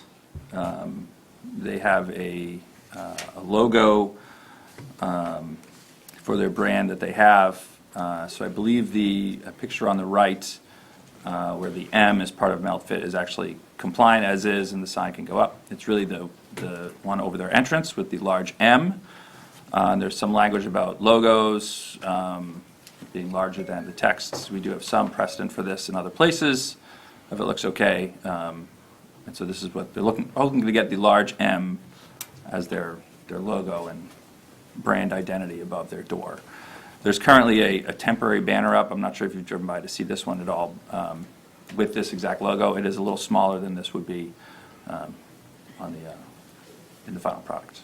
I haven't been by. My wife says I'm not allowed to go to the Point without her anymore because I spend too much money. drink too much money. Maren, does the building department review these at all, or is that just before us? Do they ever take a look at it as meeting the sign criteria? Because I know we had an issue with the party store. Yeah. Do we still have an issue with the party store? couldn't tell you what the He's not status gonna of answer that that is. question, because he doesn't want to incriminate himself, so. We- I haven't been by, I'm just curious if we've No, addressed that. we gave, originally, we gave the point carte blanche because they No, agreed. there's a, No, we no, didn't. there's a sign criteria that they have to meet that you Yeah. guys created along with them. and- Right. They and- gave us their sign right. criteria, and we agreed on it. Right, and in the instances where it doesn't meet that sign criteria, Tim's come in for, and I think that question of that store, the Party City, is still not resolved yet, if I understand right. These Why actually. would we give him more if he hasn't resolved the last one? I think that's the only one that isn't resolved currently, am I correct? The rest of, Market Basket's in compliance, and not putting paper signs in the windows anymore. I haven't been by to check, but Correct response. We want to make sure that the ones that are under the guidelines that were established are in compliance. We've given them a lot of latitude over there, especially in that it's really a private site, that it's more for And I- internal. And I agree, I think that Internal. some of the feedback I get as a planning board member is that some of the signs are a little Tacky? inappropriate for the site. The site's beautiful. I think everybody in town appreciates all the hard work that's gone into it.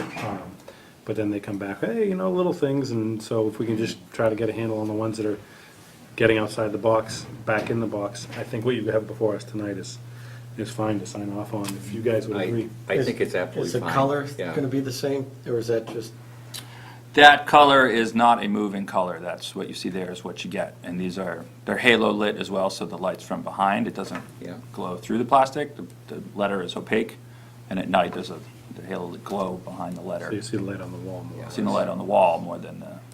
And it's not very, very, not bright. Not. I would Not as bright, entertain a yes. motion to approve the signs as presented tonight. I'll make that motion. Okay. So moved. Second. All those in favor? Aye. Thank you but you're very gonna much. fix that other one we have issue before you come back for another one, right? Absolutely. You promise? Party City. What was that for you? Party City and Market Basket. And just say, I know you're running way behind, I'll have Maren put up just two images. We're getting ready to do the next building with the rock climbing wall, which we believe is in concert with all the site plans that are approved, so, and I'll have a little more detailed discussion with Maren offline if we think there's any other process we need to take, but we're just gonna throw it up on the board, so. Tim, where will that building be? Next Right to- next to the cinema. So in this image you're looking at, the cinema is off to the right. So lose some of the scale, but the big 50-foot high major theater is just to the right, almost as Yeah. a backdrop to what you see here, so. Oh, that'll be awesome. And Metro Rock is the climbing gym, so. And we have a boxing gym. And I Yeah, see- we've gone really boutique fitness rather than the wide open This is. Gold's Gym, Planet Fitness type of. I like the boxing gym, and there's gals in there too. That was a hell of a statement. There's That was you and not me. Thank you very much. Thank you very much, appreciate All it. right, thank you. I mean, just think. All right, so we are way behind. Let's get the K property before us. Lincoln Street. Page. Good evening, Mr. Chair. Brian Goodrow with Hancock Associates, along with Dave Guthrie, the applicant. If I can, I have some handouts for you. Please. These ones are supposed to be here 10 days before. Yeah, they were in the package. Thank you. Dave, good to see you. Nice to see you. Yeah. How you doing? Good, place looks great up there. Thank you. I was up there Sunday. Wow. Yeah. Kind words. Right, too. Good, good job. Classy neighborhood. Thank you. So, what you have before you is basically a summary letter and a revised plan according to a lot of conversations that we've had with various municipal departments between now and the last time that we had met. The last time we met, just to give you a little reminder, we were in the middle of a pretty lengthy peer review process. We hadn't quite issued that, but we had worked through a lot of the kinks. And we came before this board to discuss waivers that came up, questions that came up within the green peer review letter. And the discussion really revolved around one critical point. And that point was the intersection of Douglas Street and Grimes Lane. So if you look at the plan that's before you, it's basically at the bottom of the sheet. So in this area, the way that the topography works is there's a wetland that crosses Douglas Lane, and Grimes Lane is down below that essentially. And then there's a culvert that carries groundwater seep and runoff across Grimes Lane to another tract of wetlands that's actually under the purview of the Conservation Commission. Green had a couple of key concerns with respect to the design of this intersection, and they revolved around two pieces. One, we were cutting into the wetland itself by about 2 feet, and their concern was groundwater seeping into road base and longevity and stability of the actual road once it was constructed. And the second piece was revolving around the ecological impacts, whether by putting a road here, would it alter the hydrology, the groundwater in some kind of negative way to the resource area that's in there. What we had proposed and in a general manner was an impervious area underneath the road to allow for construction and make sure that there wouldn't be any negative impact. It would remain in use. It would last for quite a while. So after that meeting that we had here, we sat down with a few of the department heads. So on March 15th, we sat down with Chris Stoddard, town engineer, Tom and Luke with Green International. Martin was there, Amy was there, and then it was obviously our team and one of our structural engineers to kind of describe more in depth of the construction of this. And just to give you an idea of the conversation that we had and the fact that we came to an eventual conclusion that this is possible, we can engineer it, we can make it work with respect to both of those issues that were outlined. And the way that we would do that is with cast-in-place concrete. So essentially we'd be creating a sealed area for the length of the cut in this intersection, allow it to basically reside independently of the wetland resource area and the groundwater area. And as we were having that discussion, we keep coming back to a specific question of why are we doing this? And the reason why that the plan that has been before you for the better part of a year and a half is because subdivision regulations are such that we cannot have a dead-end road longer than 750 feet. And also, any lots, any project with a lot density of 20 lots or greater requires 2 means of access. So after that engineering meet, or the town department meeting, that we came to a conclusion that this is possible, we can engineer it, we can build it, we can vet it, we went to the Conservation Commission, and we wanted to understand what the environmental, what the regulatory concerns were with respect to altering the wetland area. Because again, we're putting a road that's kind of bisecting a wetland, we're cutting into the groundwater, and while we can engineer it and make it work, and we just wanted to know from a kind of a regulatory standpoint, take the temperature from the commission, what their views were on this proposed intersection. So on the March 26th, we sat down with 2 members of the commission and with Amy and Maren, I believe you were there, and we had that conversation. And during that conversation, we explored a number of different options. Basically, it was laid out on the table that the permitting path would be through a limited project, and a limited project is a statute from the state that says that wetland alteration can't accept or restrict lot development, and this would fall under that. Because the regulations are such that we need 2 means of access, this is the only second access that we can provide, we fall under this limited project statute. With respect to the local bylaw, it would fall under a no-take waiver. The take is the same thing as the alteration. It would create a negative impact to the landowner if it was not allowed to move forward. So the other options that we had discussed is if you look at the coffee property, so on the plan that's to the left-hand side, there's a square that's undeveloped.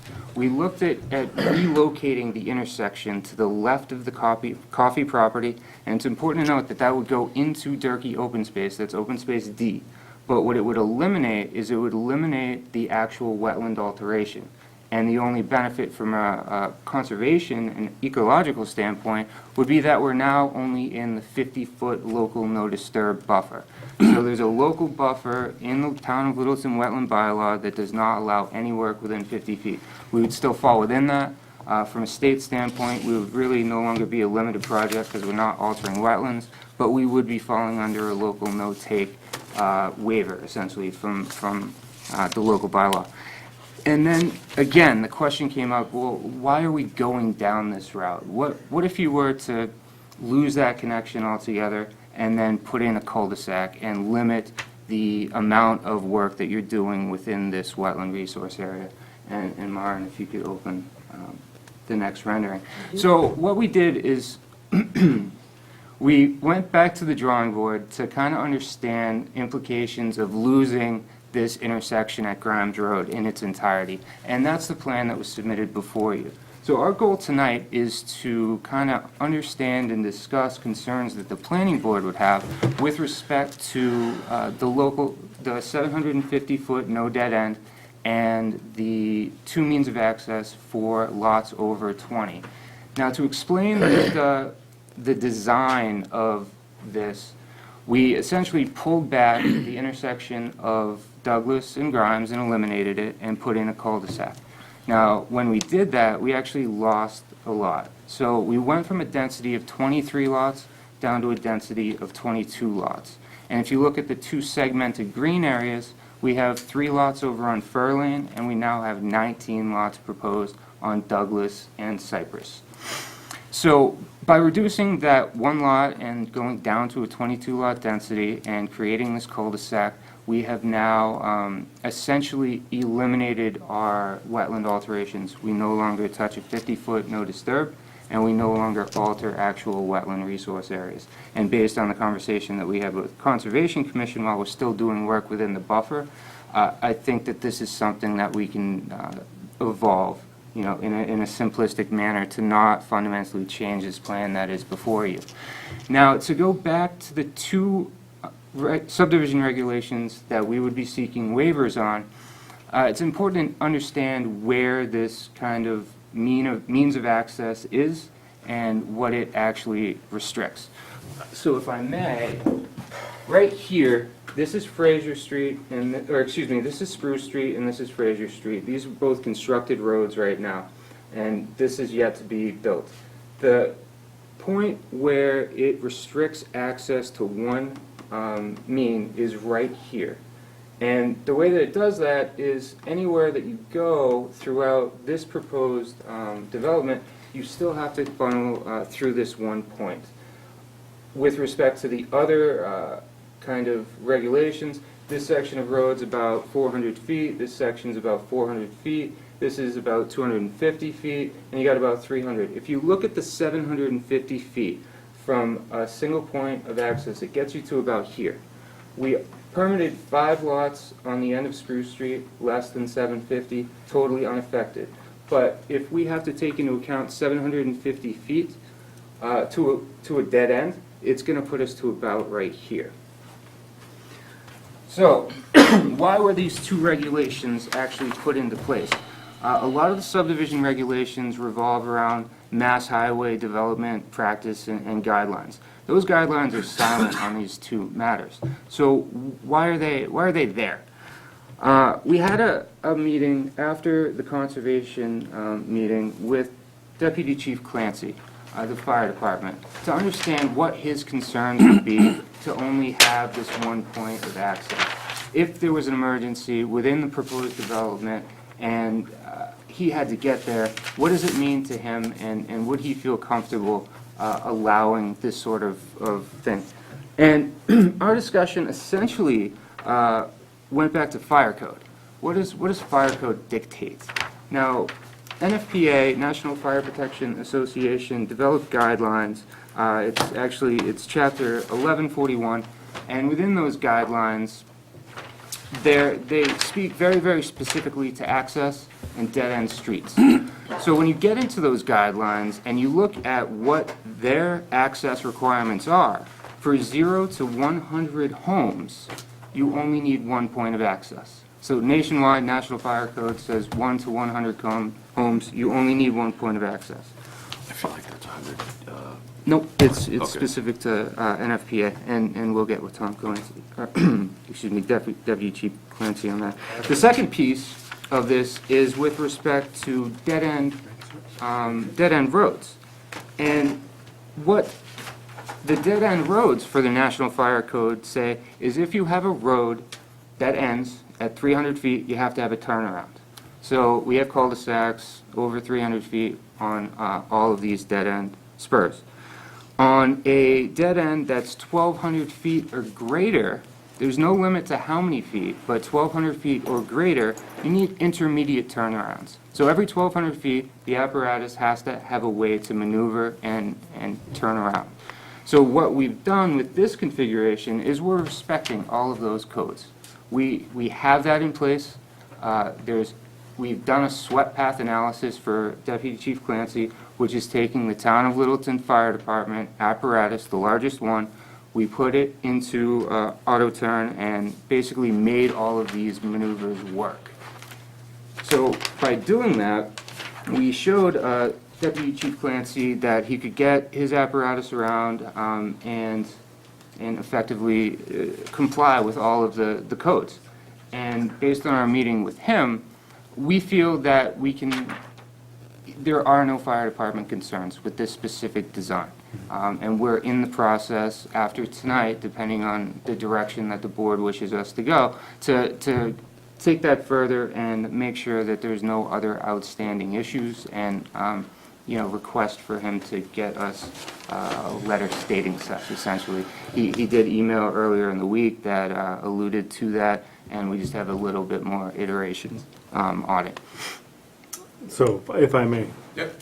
Deputy Chief, please. Tom Clancy, Deputy Fire Chief. So yes, they did present that. We did come up with an alternative along with Marin's help with the cul-de-sac. So access-wise, we don't have a problem with that. The only thing we need to discuss, and it hasn't come up yet, is water flow from the hydrant system that can handle that, because that could be an issue that we haven't delved into yet as far as calculations go on flow down that new section. But as far as accessibility-wise, the fire department doesn't have a problem with that layout. Okay, thank you. That's basically our summary of where we came from, where we are today, where the plan that's before you today, how it was developed, and again, we're here to get direction from the board, and if this is the direction that we're going to go, we've addressed all of the concerns from Green International internally, just like we had said we'd done. So this is a very minor revision to carry through the plan set to be able to release it to Green and to the board for review well in advance of next meeting to hopefully really put this thing together. Thank you for your presentation. I'm going to start with Mark on this one. I'm going to take a page out of Peter Scott's planning board bylaw. We're trying to get away from waivers on any subdivision. Now, if it doesn't stand on its own, it shouldn't. He doesn't want to waive granite. We have a law in place for the 750 feet. We have it there so that we don't have long roads and we don't have problems with getting in and out of the subdivisions. The way you got the first subdivision in was you had to put a second means of egress. Grimes Lane is still a dead-end road, and you're coming off of that with Spruce. That's 750 feet, and then you're going to put another dead end on top of that one. So I'm not in favor of this scenario at all, because once we start doing this, all our subdivisions are going to be, people are going to be coming in for waivers on street design and length of roadways and everything else like that. So I don't like giving waivers on a subdivision. That, to me, that tells me that there's a reason that it doesn't work in the first place. Is all that, the tree area inside the light green, these are all buildable lots, correct? The green that's indicated are buildable lots, correct? No, not the lime green. The dark green? Looks like trees, yeah. Yeah, they're already approved. The trees, to some degree, have already been taken down, and that road is being built out. And this comes and ends in a cul-de-sac, correct? Yep. Jesus, Mary and Joseph. So it comes off a cul-de-sac to another cul-de-sac. So this one's already 750. Spruce is already 750 feet from the end of Grimes. and then they want to come again. I don't, Yeah. Look, can I make a So point? I will let you go, but are you done with your comment? I don't like that to get out from here, you gotta go all the ways back around there, come back in here, and that pinch point right there is I think there should be two ways out of it, personally. I don't like it, personally. See, we're here to help, We're here to do the best thing for the town is what we're here for. yeah, to help figure out the best option for the town. Now, do we want to cut through the wetlands? I don't think that's the best route. I think we save more for the town if we don't disturb those wetlands than if we allow the further than 700 feet for the cul-de-sac. As they mentioned, 700 feet, that's just was written by somebody, 50 years ago. And we heard from the fire department that it doesn't bother them. It's up to 100 houses, so. Constitution was written 200, should we just count it? So what's the purpose of sticking to a 700-foot length of road when you can save all that wetland? What good is having bylaws, Richard?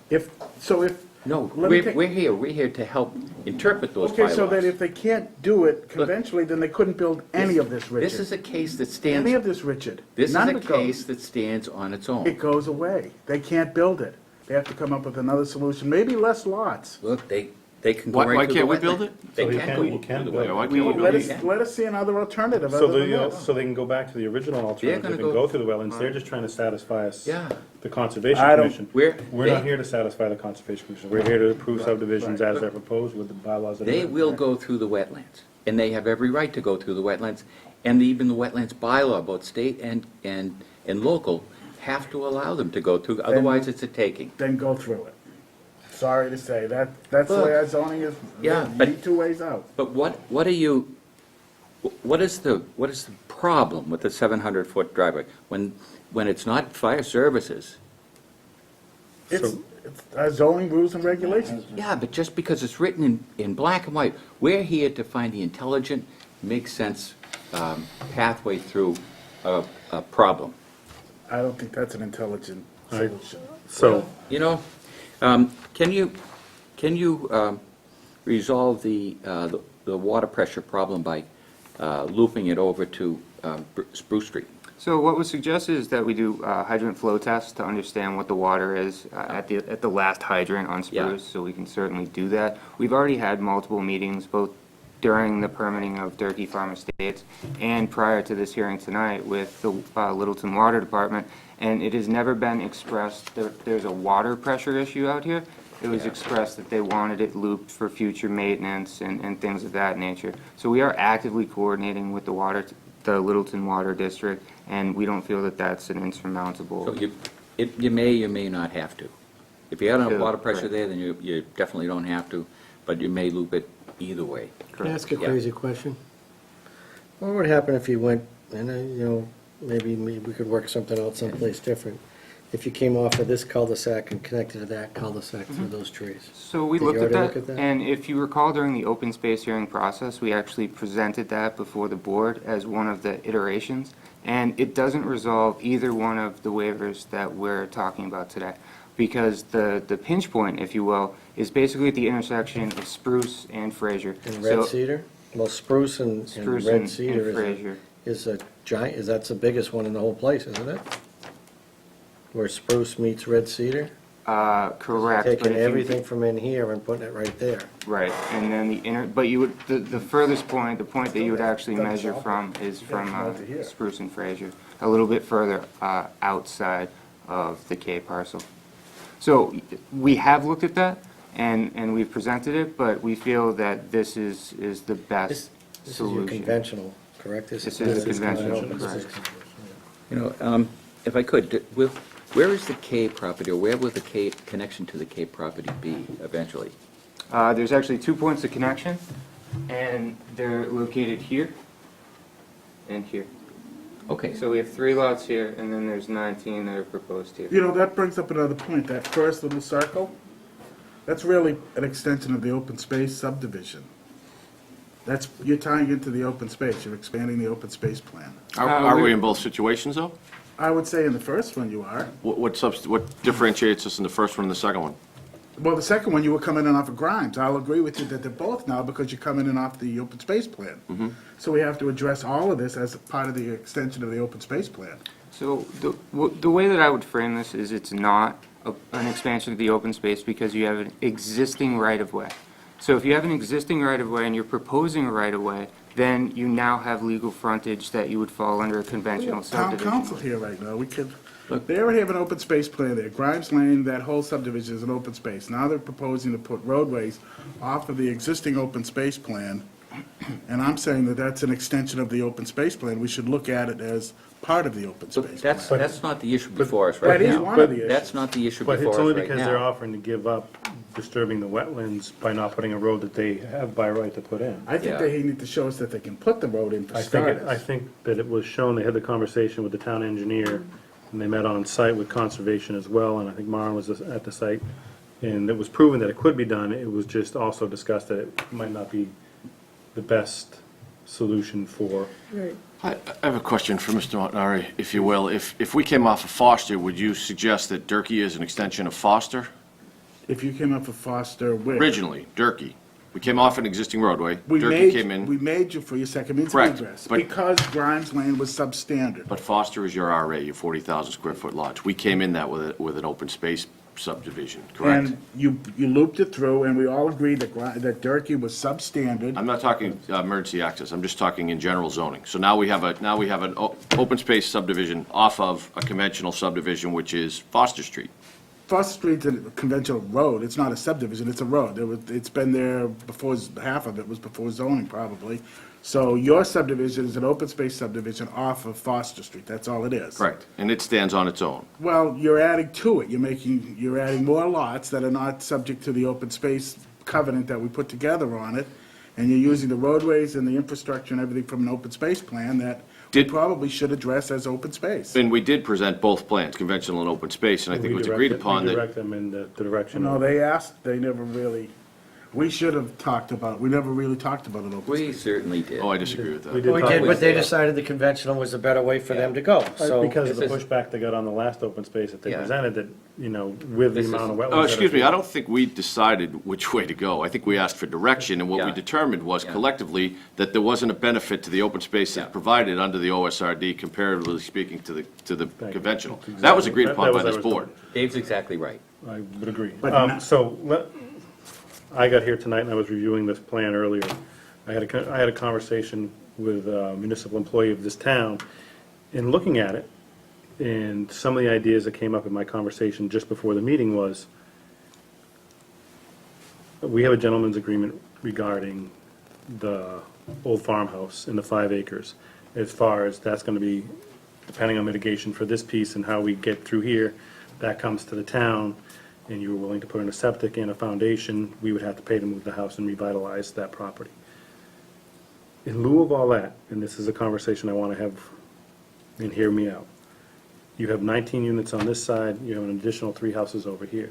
If we were to break that in half and look at inclusionary zoning, would you be interested in walking down that road with this planning board and be the first person to be in part of inclusionary zoning? Well, I think we are in our discussion with the farmhouse. In addition to the discussion with the farmhouse, we're in a position where we've offered to donate the additional land for the realignment of Grimes. And with that, when this was through the MBTA meeting, there's no taking of land, that's something we would So donate. I don't know if the board's familiar with the MBTA meeting, so if you could. So if I may step backward for a minute and indulge me, we met with MBTA and your state senator, your state rep, your town administrator, a bunch of folks from the MBTA, the liaison to the legislature from the MBTA.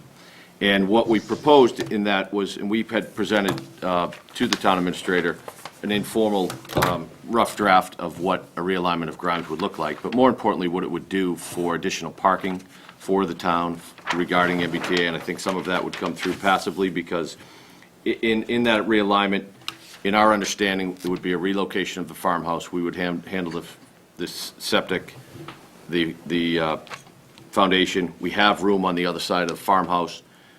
The barn itself would stay.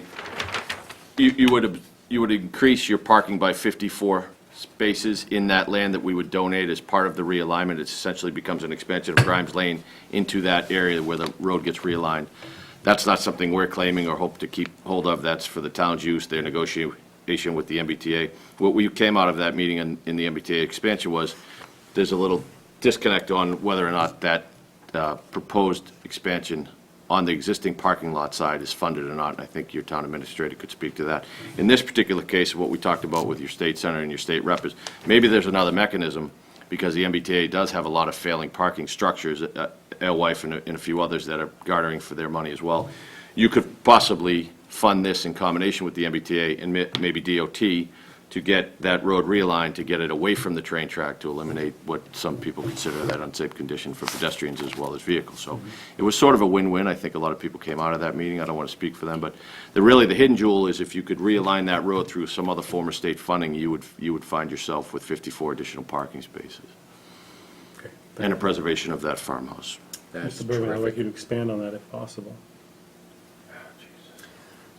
The MBTA is checking how much money they actually have to commit to their parking expansion process. From my observation, the MBTA officials were very interested in the realignment of Grimes Lane, which would do a couple of things. Number one, it would create a T intersection with as you exit the commuter rail station, you would look straight across to Grimes Lane. It would move Grimes Lane farther away from the train tracks. And the idea that there could be additional parking added from the result of land being donated was something that we're going to get together with the MBTA again and look at potential funding sources for that. Okay, thank you. Maren, if I could ask you to give us an update on the site meeting that was held when we talked about the road that does go through the wetlands. Could you give us a sense of what the town engineer's thoughts were on that? It could be done, but it might not be. Right. Brian would be able to design a roadway and a structure that would allow the roadway to go all the way through to Grimes Lane. Town engineer and the peer review engineers agreed with that. But basically, Dave would be building the town a swimming pool, and then we'd be filling it with dirt. So my reaction was, if we're going to have a swimming pool, why are we filling it with dirt? But that was an aside. But I think there was a lot of agreement between the engineers that it could be done. So this is an alternative to that we don't have the swimming pool built and then filled in and a road going through there. You know, any day we can stay away from wetlands is a good day. I would agree. I would say you have to show me a compelling reason why you Well, can't, why 700 feet is a problem. I think they're gonna get a compelling reason tonight to go back to that original design if we don't send them forward with an approval, a preliminary approval of what's before us. So we're either gonna get a road through the wetlands, or we're gonna get, Well, in reality, this is a more cost-effective way, without question, correct? This one is there a in particular, saving, is there savings in A this? terrific savings. You have to offset it with the value of the one lot, so it's getting close. Yeah, I'd say So what's a lot going for up there, 200? 220? with the road all in, I would say in excess of that. You saw some sales on Grimes with the road in and tear down. I think you saw one in there for 275. That's right. Or just the dirt? Well, there was a house on it. They had to take a house down. No. I think it was 250 or 275. Yeah. So if you're, in a raw land, yes, more around your number, but if the infrastructure's already in at that point and you lose a lot, then it's, as they say, straight cash.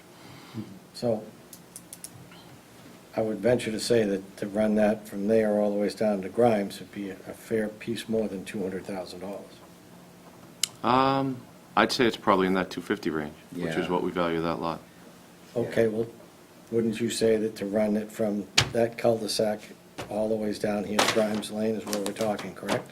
Right. That's what we would like to see happen, correct? Correct. How many feet is that? It's about 500 feet from the end of the cul-de-sac to Grimes Lane.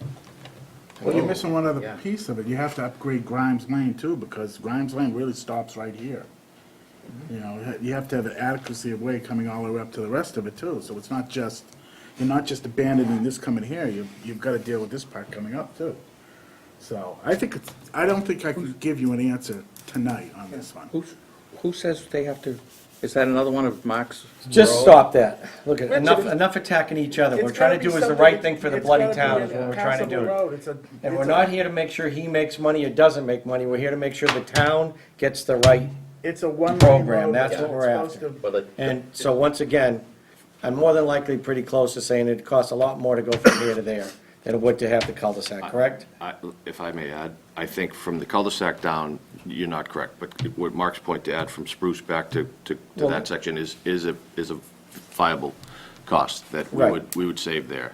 And I think that comes into play in the global discussion of our land donation at the end of the road and your additional 54 parking spots. I think you have to look at the whole package presented. Yes, Instead of and just, that's- what am I that's a good saving, what are idea. you gaining? I think you have to, you boil it off and look at it from 30,000 feet and say, does it make sense? I think we need to digest it. Mm-hmm. And I think what would help is if we could see the connection from the cul-de-sac to Grimes, to see what it would look like. So at least we have it.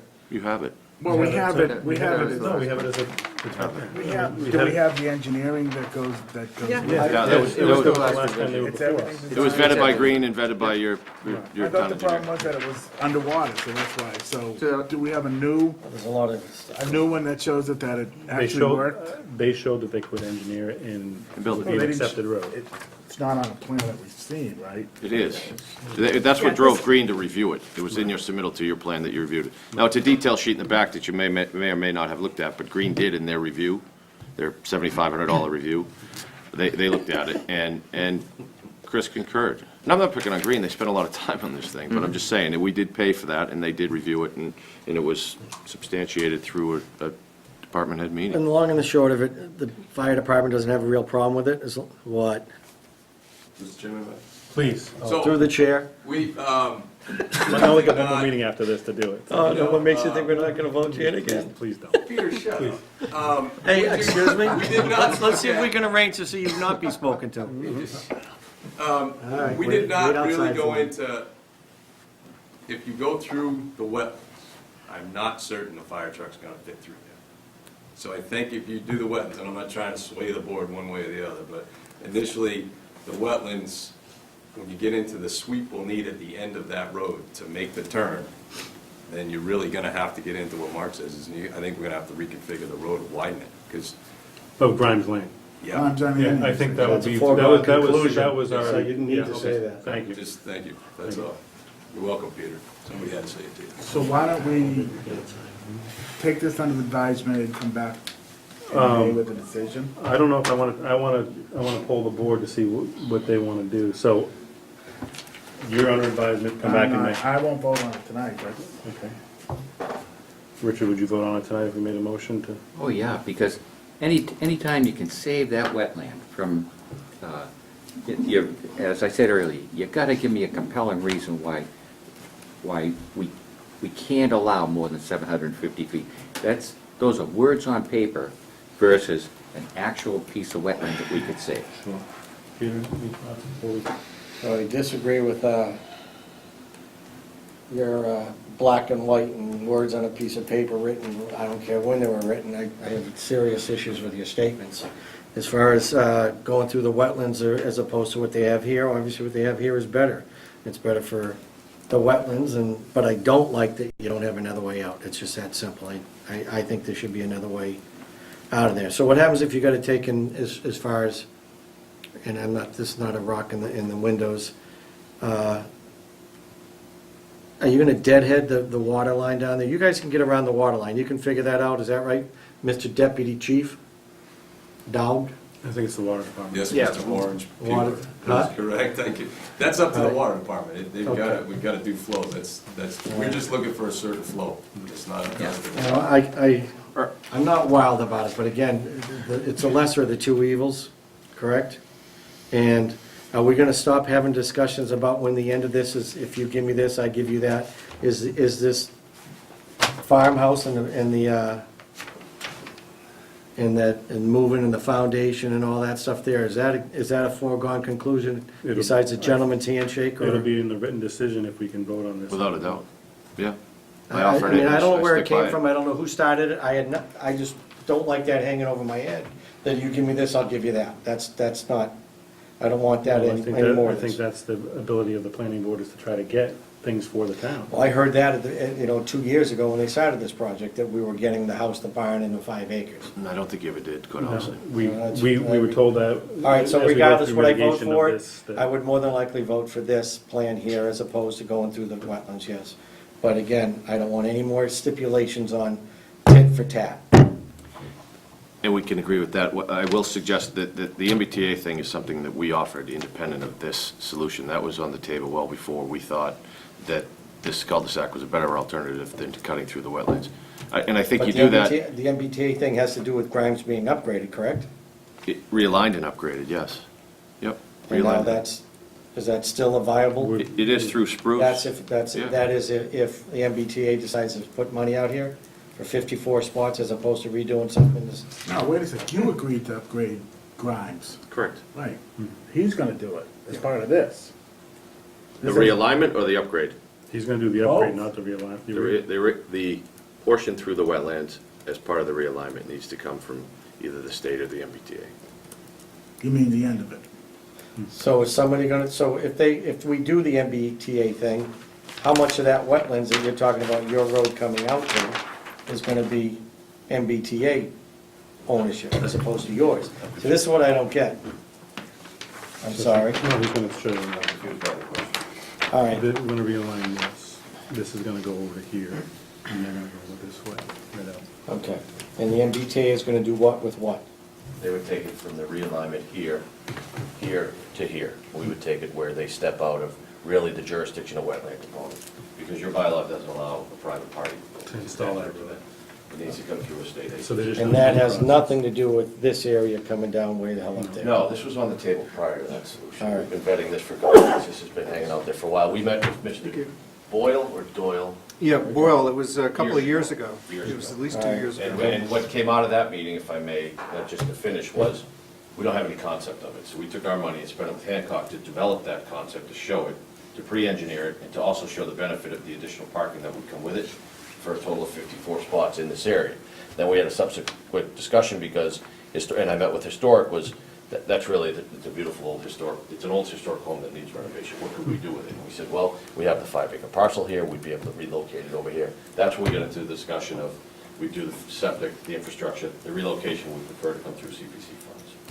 The donation of the house is there, and then it goes on the market as under your affordable housing program. So we're gonna give us foundation, the septic, all the infrastructure, we pay to move it to town funds. In a way, everybody wins. Historic, I think, would be happy with that. You get an upgraded, I guess, infrastructure to the home through the foundation and the septic. You get a safety issue realigned there, you get additional parking down there, and you get an affordable unit on a 5-acre parcel. You like this idea? Do I like it? I like the global picture here. So, for the audience, then, what we're talking about, the road that's gonna come over this way to Foster Street, is that correct? Mm-hmm. Correct. Yeah, and on this piece comes out and that becomes parking. Correct. Is that correct? Right. Thank you, Richard. All right, so I've made my statement. Next. So it would be in the written decision that we would get the farmhouse, to bring the reconfiguration of Grind Lanes to the point where he's allowed. The land will be there for the 54 spaces of parking. We have a proposal before us, we can either take a vote, or we can vote to continue the hearing and I'm ready wait to for make a Jan- motion so wait we for can Jamie get to on do with this, life. so. There's no reason not to. You need 4 votes. They don't? Site plan? It's a subdivision, it's a definitive subdivision. It's not an open space special permit. So I'll make a motion to accept the articles we have spoken of and whatever the hell we just figured out between all this other malarkey and get on with it. So I want to make sure it's on the record clear, so Martin, if you could make a statement and we'll make the motion, what we're going to approve if we get the votes. Okay, are you prepared to close the public hearing and vote on the definitive subdivision application for, So I'm going to. Wait a second, no. and with final design based on this sketch submitted, final wording of the decision from town council, include the, what am I missing? I have that memorialized, and I'll present it tomorrow. Yeah. Okay. I can discuss it verbally now, but I have it So memorialized. just before I close the motion, I do want to make sure I open it up to the public for any comment before we move forward. Is there any comment from the public? Please, I need to come point to the picture. state your name for the My record. name's Emily Teller, and I'm here actually for the 830 Coulter Farm, but. Emily, where are you From from? Westford. So I really don't have any credibility here, but I'm a little nervous when he said this has already been cut down. I think you should have a picture of what this actually looks like while you're voting, because currently it looks like all this gorgeous land. that's So wooded. it's already an approved open space subdivision. Okay, so you know that this is not wooded. Yeah, oh yeah, we know, Okay, cool. we've been out there. Right? The cul-de-sac. We're all done with green, everything's 100%, have I missed something? Rick Finley, I was wondering if I could make a final pitch for trail access to the Cave Estates. It'd be very, very quick. Please. But what's happened in the recent days is access to a trail that would go from the Long Lake area all the way to the station. Looks like it's going to materialize in the near future. Okay. And it would be very nice to have a direct access through, which I had mentioned before, which I don't think it went over very well.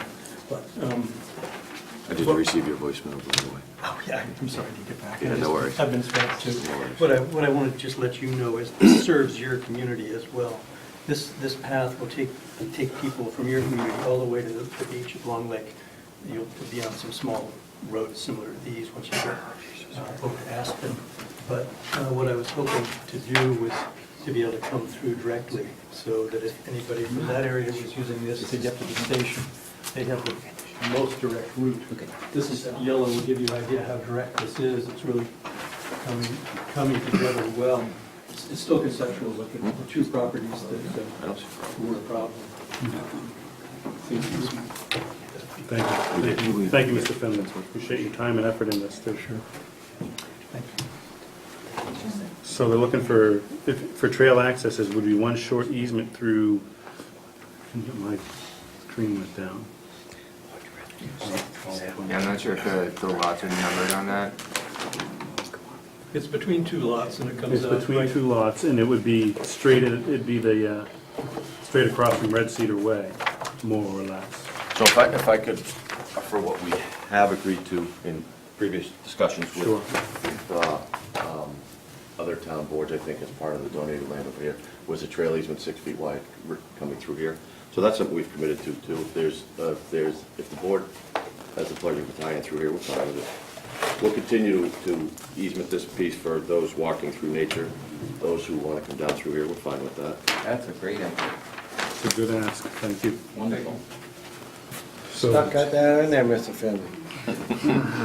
Well played, sir. I need 3 more lots for that give. but- Yeah. So we've had the discussion, we have a motion before us.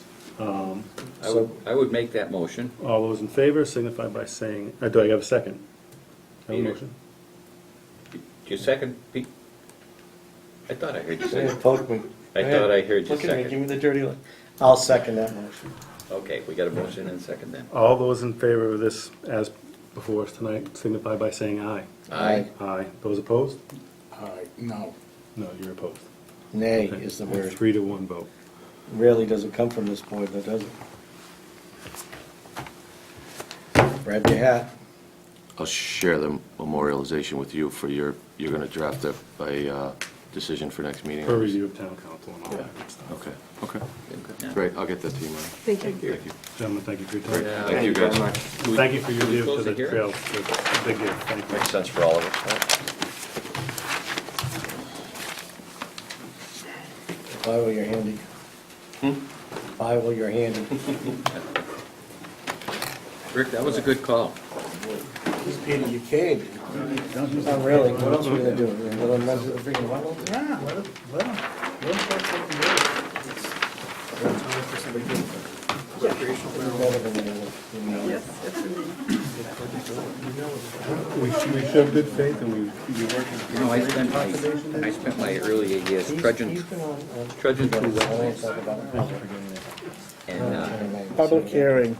and now I spent my earlier So years. he's gonna read. So now we're on to 8 o'clock, adult use marijuana. Stop.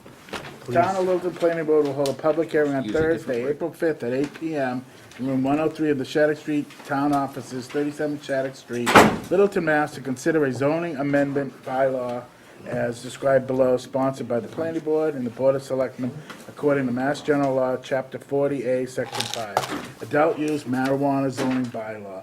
This proposed zoning bylaw amendment would delete articles I gotta do my 28, which places a temporary moratorium on marijuana establishments through December 31st, 2018, and defines the location where the various categories of adult use marijuana establishments, including use of marijuana retail, cultivation, testing, delivery, and processing, may be located, and the strict conditions and permitting requirements applicable for such uses, all as set forth in the detail in the bylaw. A full text of the proposed bylaw amendment is on file with the town clerk's and planning board office and can be viewed during their normal business hours or online at www.littletonmass.org. Any person interested or wishing to be heard on the proposed zoning amendment should appear at a time and place designated. The town of Littleton does not discriminate on a basis of disability. Further, a signed translation of this hearing will be provided for the hearing impaired upon request by contacting the planning board office or Montu Hill 1 week prior to the meeting. Mark Montanari, Clerk. Thank you, Mr. Montanari. All right, so who wants to bring this rest of this information forward? Mr. Bergman, would you feel so inclined? I'd be happy to start. This is, I dare to questioning whether I should phrase it this way, but I will. This is a joint proposal of the Planning Board and Board of Selectmen. And it's a proposed zoning amendment which recognizes that at the November 2016 state election, the voters of Littleton, by a majority vote, 54% in favor, 46 opposed, approved recreational marijuana, approved the ballot question. So last summer, a different version of that ballot question was passed as a state statute. It was proposed by the governor.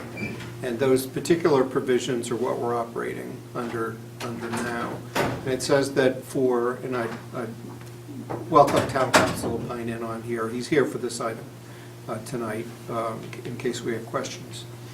But we are looking to the point where our temporary moratorium on recreational marijuana only lasts through the end of this year. Right.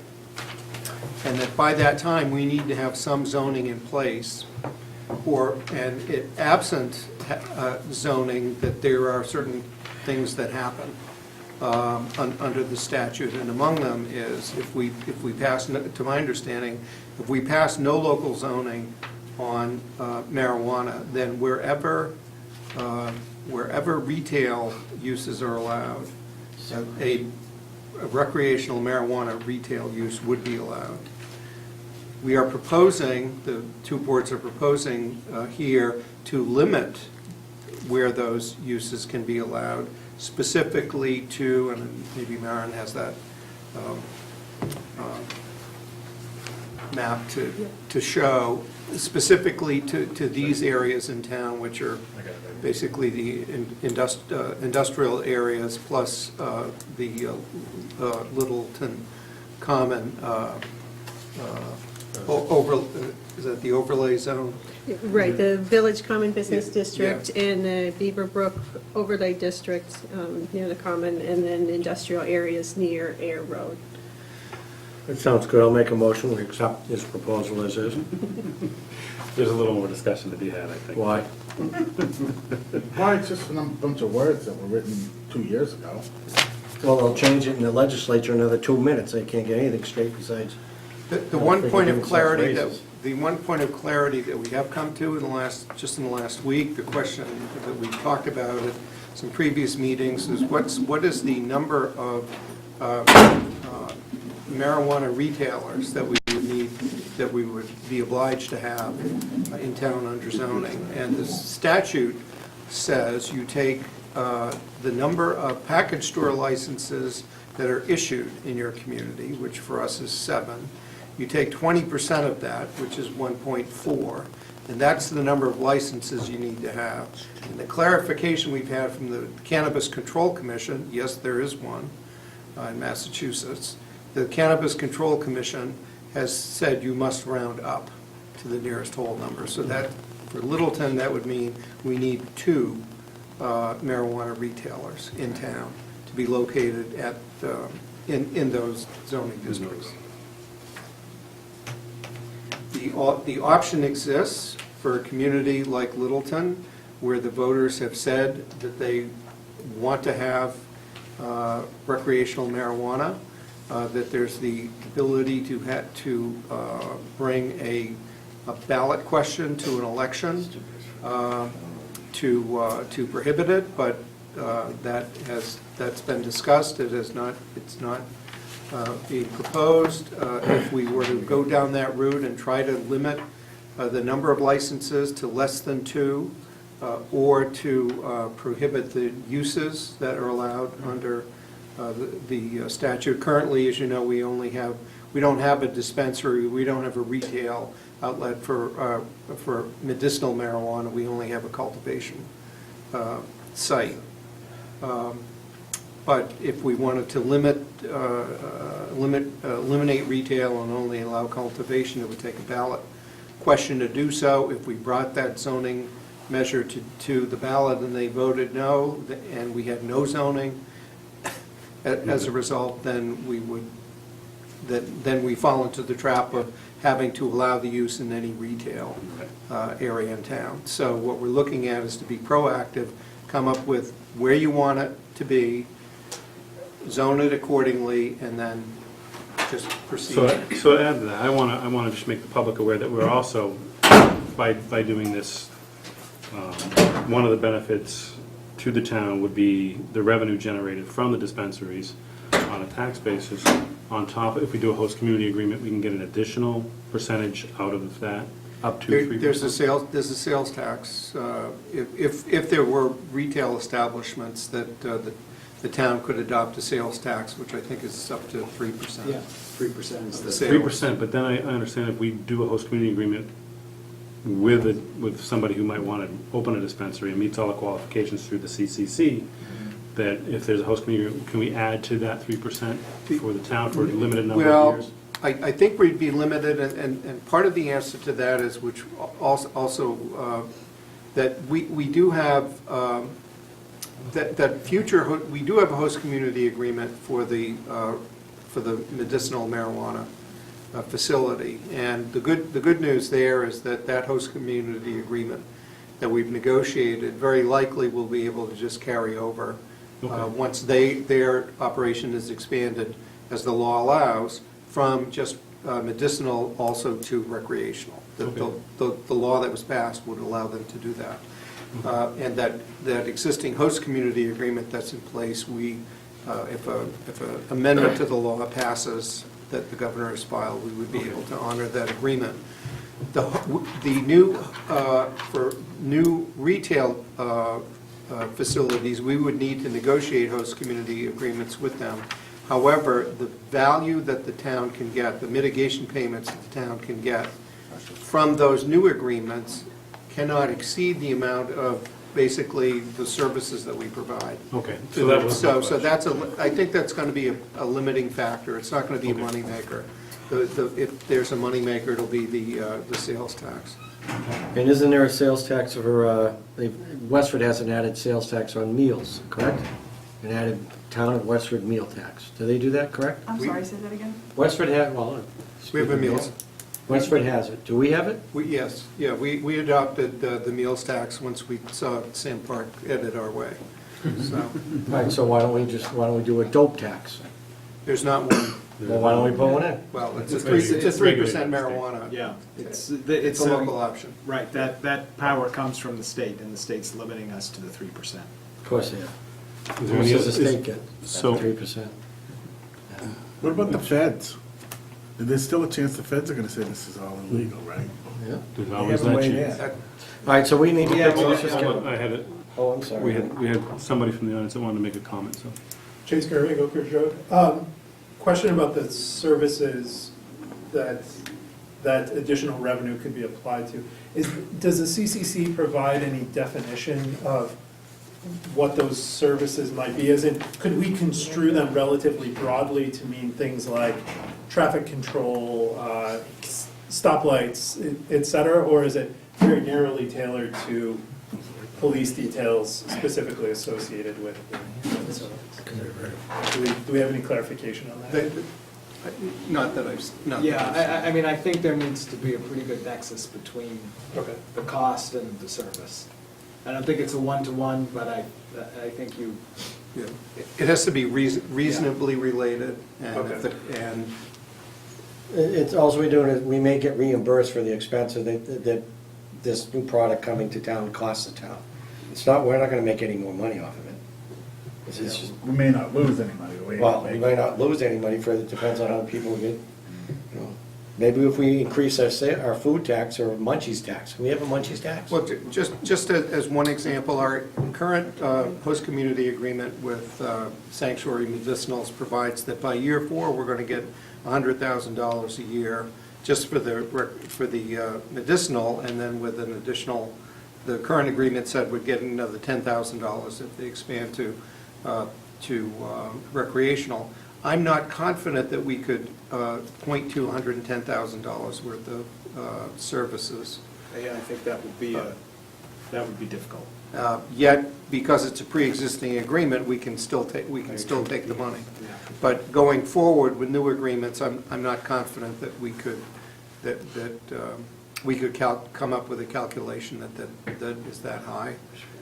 And if you want to make money on it, make sure there's a retail use and that there's a sales tax coming in. Okay.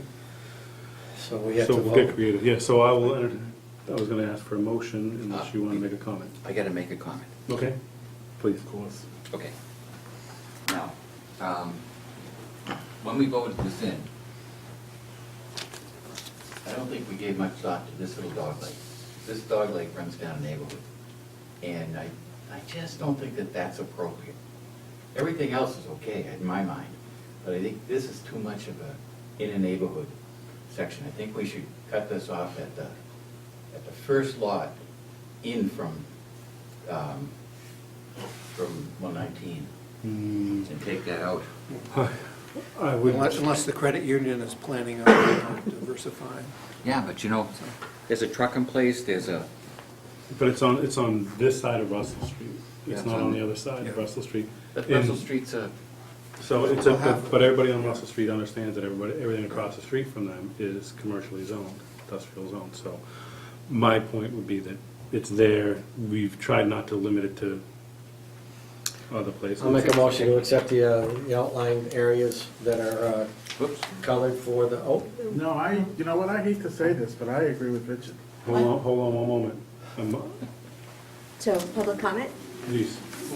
So, I have a question as it relates to what was described earlier this evening about the work of the master plan in the commons. So, this area looks like it's expanded from what was previously indicated to be potential areas. So with that said, I would ask you all to consider that nothing be allowed yet in the common area that we're currently considering for revitalization, simply because we don't yet have the information that the consultants are going to be looking at as to the type of establishments that would be desired by the town folks in that particular area. So are we getting ahead of ourselves and saying that the particular area that has been expanded into the common would be okay? It sounds like we probably are. Yeah, I think we are, and the reason I say is if we don't put this in there now, we'll be behind the 8 ball by excluding it. So. No, we can still change where we want to put it. I agree with Richard that it shouldn't be on Russell Street. It should never, that overlay should never have been there in the first place. That was a mistake when we did the overlay to include the Russell Street. No, we talked about that at night. and we- It's still, and we it's just said- still residential. The problem is we But- should have Used to be a left horse it where it farm. was so that it would be less impact on the residential there. I agree with you there that we shouldn't. And I also agree, we had talked about it going into area A, which is the industrial at the end, which has all the warehouses, putting it in there, but not putting it in the part of the downtown common area and things like that. I think we can still address that before we release the moratorium. We don't want it in the common right now. We don't want it at, we Police don't want want it it at in the the point common. either. The police want. Well, the police wanted it there because of the visibility. They I wanted, thought we wanted it in a metal building in the back of a warehouse. they wanted it where they could see it. That's what that was all about. I'd like to make it at the top of the AT&T Why don't tower. we put it right by the police station then? Why don't we put it right next to Oh, it? it is. If It is. it's on the end of Yeah. Russell Street, it would be. You guys are gonna zone out. So I'll make a motion again I'm talking about the end of Russell, Yeah. down Russell Street. to accept the areas that we have highlighted. I'll second that motion. All those in, The question in front of the board is to support and recommend this article to town meeting To get rid of the. as a zoning That's bylaw. all we're voting on. to approve the map and make a recommendation to town. Yeah, isn't that what you said, Pete? As Martin stated, you can make that motion. Okay, how it's stated how you want to. I don't want the dope in Littleton. I don't want to sell dope in Littleton. It It's that simple, but It's too late. We're here. So- This is what's before as it us. professed by Maren, that's what I propose. Correct? And I'll second that. Maren, you'll be able to identify what we were talking about? Yes. Good. That satisfies town council? When the smoke clears. Does that satisfy town council for us being not Maren, you subjected? understand what that is? Absolutely. Yeah. We're voting Tell us. We're Gotta voting catch to up. approve the Come on, map gotta as it catch up. says, and to release the moratorium, to vote not to. You're extend the right, no, you're recommending the zoning bylaw amendment as proposed, as written in the town meeting warrant. To not, and to And release to the. recommend it at town meeting. Repeal the moratorium. And moratorium is That's part of it. that's part of the article. Article, That's so part of we the don't have to. All those in favor, signify by saying aye. Aye. The ayes have it, I We're only an hour and a half behind. Terrific. Thank you. Okay. All right. Have a nice Mr. Murray, weekend. thank you very much. What's after this? I mean, with marijuana, is there anything more we need to do? Yeah, just spark it up. 8:30, Cooper Farm Estates, application to modify setbacks, public hearings notice, modify setbacks, Cooper Farm Estates. No, board business after that. As with all zoning bylaws, we have Good, how are you?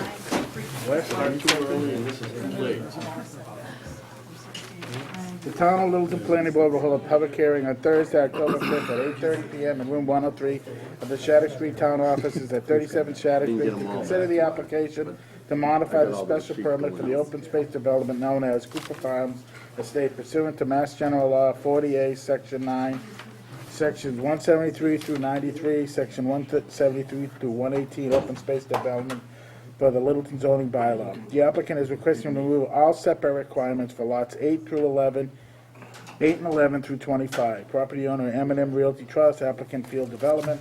Application will be viewed at the planning board or town clerk's office during their business hours or online at www.littletonmass.org. Any person interested or wishing to be heard on this proposal application and plan should provide written comments to the planning board prior to the April 4th or comment at the planning board hearing. Town of Littleton does not discriminate on the basis of disability. Mark Montanari, clerk. There you go. All right, as written, so Peter Scott recused himself due to relations with the developer before us, family member. And You are left with 3 members. See so that? just to let you guys know that Jamie notified us a few minutes before the meeting that she had an emergency at the farm, so it was last minute, but it was unfortunate, but we didn't know until I got the text literally 10 minutes before our meeting started. So procedurally, remind me, if we have the three members here, can we have a vote with, we're looking at an amendment, a potential amendment of the existing special permit. Can three vote in favor? Is that binding? Would Jamie Mullinize herself and then? What? Yeah, we Right. locked it. My question is can she Mullinize and then vote, or can we continue the hearing and, can we hear what's before us and Can we then present and then have her be up to date? She can't she can't. Mullinize to vote, but she can, if we continue the hear, if we don't vote, if we just hear what's before us. You shouldn't even open it, And then just to be on the continue it safe for next side. time. Or open it and continue. Can you, that's right. I mean, so yes, she can miss one meeting, so if you don't vote tonight, we've accepted Mullen. Yes. So, yeah, she could review the tape In the next meeting, she and then can. appear at the next meeting. But wouldn't it make more sense to just do it all at the same time, since we have to have a second? You wanted Well, it tonight. I think it's important that we get it on the record. They're here, they sat through a lot of other discussions. And paid $950 to be an hour and a half late. So I'd like to give them the opportunity to speak to the, then we can, so we can Yeah, I don't care. open, continue. You need a supermajority. Yes. We do, okay. So we don't have enough members to get that. So I would like to give them the opportunity to speak to the request that they have before us regarding their open space subdivision at Cooper Farm, and then we're open, and then at the end of this, we'll continue it so Jamie can Mullinize herself. And And then- then at the next meeting, we'll, To the extent we need to represent anything to you at the next meeting, and to the extent you have any input for us to hear tonight, then we can take that away. My last meeting, next one's your last meeting. okay. You have one more. But will that impact these guys? When is When is your next meeting? It's the first Thursday in May, which is before town elections. So it would be Thursday, May 3rd. I'll be here, So and we can vote then. we can vote then. Good. if we're here. So we're all here. If everything's okay with Jamie, and we can continue this, otherwise, who knows? The one thing that I didn't have in our packet was to actually know what these three lots are on a plan. So we have it before us now, Maureen? And it's, to be clear, it's more than 3 lots, so it's, I thought it was 3 lots. No, it's 11 It's through 8 and 11 through 25. 25. 11 through 25? We Yes. already have a permit on 8. We made it work with what was required on Somebody 8. point to 11 through 25. I would be glad to, right here. So that's 8, which we spun the house, and we have a permit on that, and we're framing it now. 9, 10, 11 through 25. Oh, yeah, yeah. They're too narrow. And if I may, just by way of background, we were in front of this board some time ago and had this open space development plan approved. Under your open space bylaws, there are no required setbacks, but in our decision, we ended up with a 25 front yard setback. We've been working with the Conservation Commission as we're going through each of these lots. And as you know, we have some wetlands which are shown in the plan, and the 25-foot setback is pushing these lots or the houses closer to the wetlands than we'd like and Conservation would like. And so Conservation has supported us in our request to come in front of you to reduce that front yard setback to 15 feet, which will allow us to have 15 feet off the front yard for all of the lots. We'll retain the 10-foot side and rear setbacks, but it keeps us further away from the wetlands, and then we don't need to go and to revisit each of these lots with Concom. We've been in front of them numerous times. On every one. So we don't want to have to push these houses back into the wetlands. So with a question to that, the reduction from 20 to 15 or 25? 25 to 15 in the front. Is there any side, what's the side The setback? side would be 10. What is it currently? 10. So there's no change to the side or the rear. Is it 10? It's not 15? It's 10. See, I don't, So, if I may, we have lost one sale for $713,000 already. The conservation has denied moving back to 48.5 feet. When, you know, we have the minutes from the meeting that they've worked with us. The plan that was presented to you with the conceptual and approved plan shows several of the lots at 15 feet, some at 17 feet, some at 19 feet, on that 11 through 25, as presented and approved by the board. That was the plan you just had up, correct? And then to have in the decision have 25 feet, which would put on lot 11 a 14-foot wide house. Eddie? One moment. I'm trying to digest it all. I want to know the answer to the question whether it was 10 or 15 feet in the decision.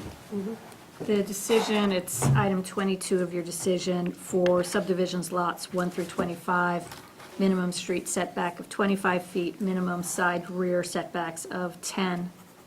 So we're not asking for any change to the side or rear, just for the front. Again, it's consistent with the town bylaws. It's consistent with the plan that we presented and discussed with the board. The 25 feet, I think, we've gone through the minutes, and we didn't see anything on a discussion for that 25-foot setback. So we were all caught a little bit off guard when we were doing the actual pulling permits to build on each of those lots. So what we want to do is have our official decision be consistent with the plan that was reviewed and approved. We'll have a proper 15-foot setback across all of these lots, but then preserves the wetlands behind it. So I did find the decision as recorded, and the side setbacks were set at 10 feet. Okay, terrific. Side. That's what I wanted to confirm that. Side and rear. Yeah. We saw it in the drawings. 25 is in the recorded decision. Approved.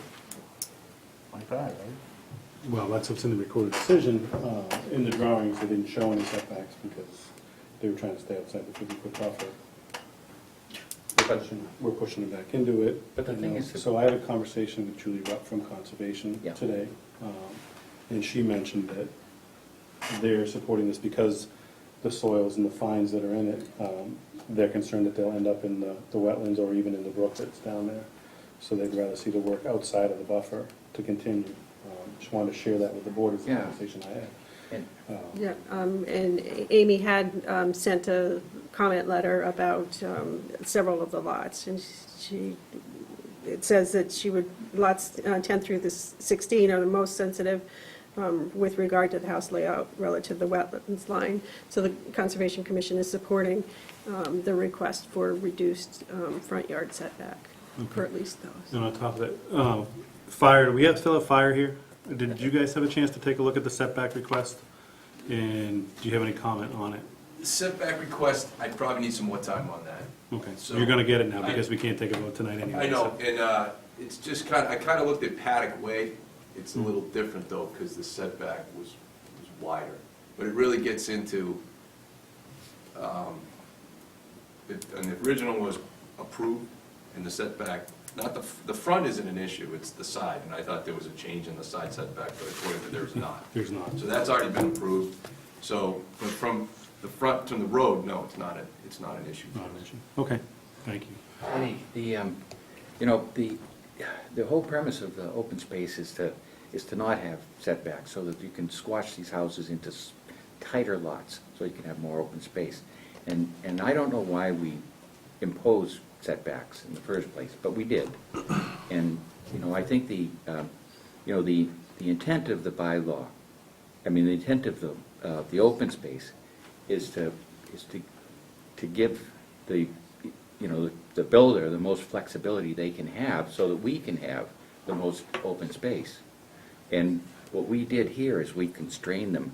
I would go along with just eliminating the setbacks, and I didn't realize they were that tight either. I'd go along with just eliminating the setbacks for that whole section. Well, I think you get into building code issues if you eliminate. We don't need to, Well, no, we need to go to eliminate the our 15. restrictions on the setbacks. Okay. Remove our setbacks. And I think this is something that we learned when we did Mary Shepherd, one of the very first open space subdivisions. Yeah. A couple years in, when the homeowners wanted to put additions and add sheds. The zoning enforcement officer had no way to know whether they should be allowed up to the property line or not, absent of any wording in the planning board decision. So since that time, So it's I would become a s- standard. Right. To put setbacks in? Yes. And so I would want to, and so that would be my concern, is that, any sheds, barns, detached garages that might get proposed down the line would have to meet certain setbacks, Well, we whether it's could- 5 and 5. But we should talk about that. I mean, I'm not holding a hard line that we shouldn't grant relief, but what I am saying is that, there should be a setback that needs to be met. I don't think we should waive it altogether. No, So, then we should do what makes the most sense. right, so I just think people are gonna want some sort of front yard. 15 feet high off the road is maybe a little tight, but maybe something in the middle, look at each lot. And I don't think a blanket is, I agree with you, I don't think a blanket is. So let me ask the developer this question. So you were saying some were shown at 15, 17? We're not gonna need to be at 15 on all of them. If you look at the plan, there are certain lots that we had designed that did have ranges from 15 feet to 19 feet. Mhm. And those lots are Lot 20, Lot 11, 12, 13, 14. 15, we have a permit on, we kept the 25 feet. 16, that one, we can work with, the, Go to the 19 maybe? or yeah, whatever. we, So some will be absolutely. more, but that's the minimum So that we would ask for. we might be able to reword this in a way that satisfies Mark's request and Richard's desires to grant you the I'm fine with relief. doing that, but I'm Meet not. the 50-foot setback in whatever the front yard is, not to be less than 15. Right. I I'm think fine that- with not to be less than 15. Yeah, Can you show us the lots though, so when we come back? we're I gonna can't, see? because what happens is But- people well, I come, think, actually, I'm sorry to interrupt, but if you're just looking for the plan with us highlighting which lots we're talking about, Right, and showing 15, 16, Yeah, we 18, can whatever it number- might I be. can we can do absolutely that. do that, but what we can't do is, we can't be in the spot we are where we lost $713,000 sale. And we're in jeopardy of losing another one right now on Lot 14 because the conservation would not allow us to go back to the 48 feet. People don't want the typical box that we have in there of 40 feet wide, 30 feet deep, 24 by 24 garage. They want more of the farmhouse style that we're building up there with the double gables. They are deeper boxes that push them out. They push them out, we can make them narrower, meeting better distances between the houses. So we're, it's tough. But you keep saying it's a frontage issue. It sounds like you're talking about a side issue now. If No, you're it's going- not, if you're pushing we them out already that- have our agreement at 10 feet mark. Well, you just said you're pushing them out, you're making them wider.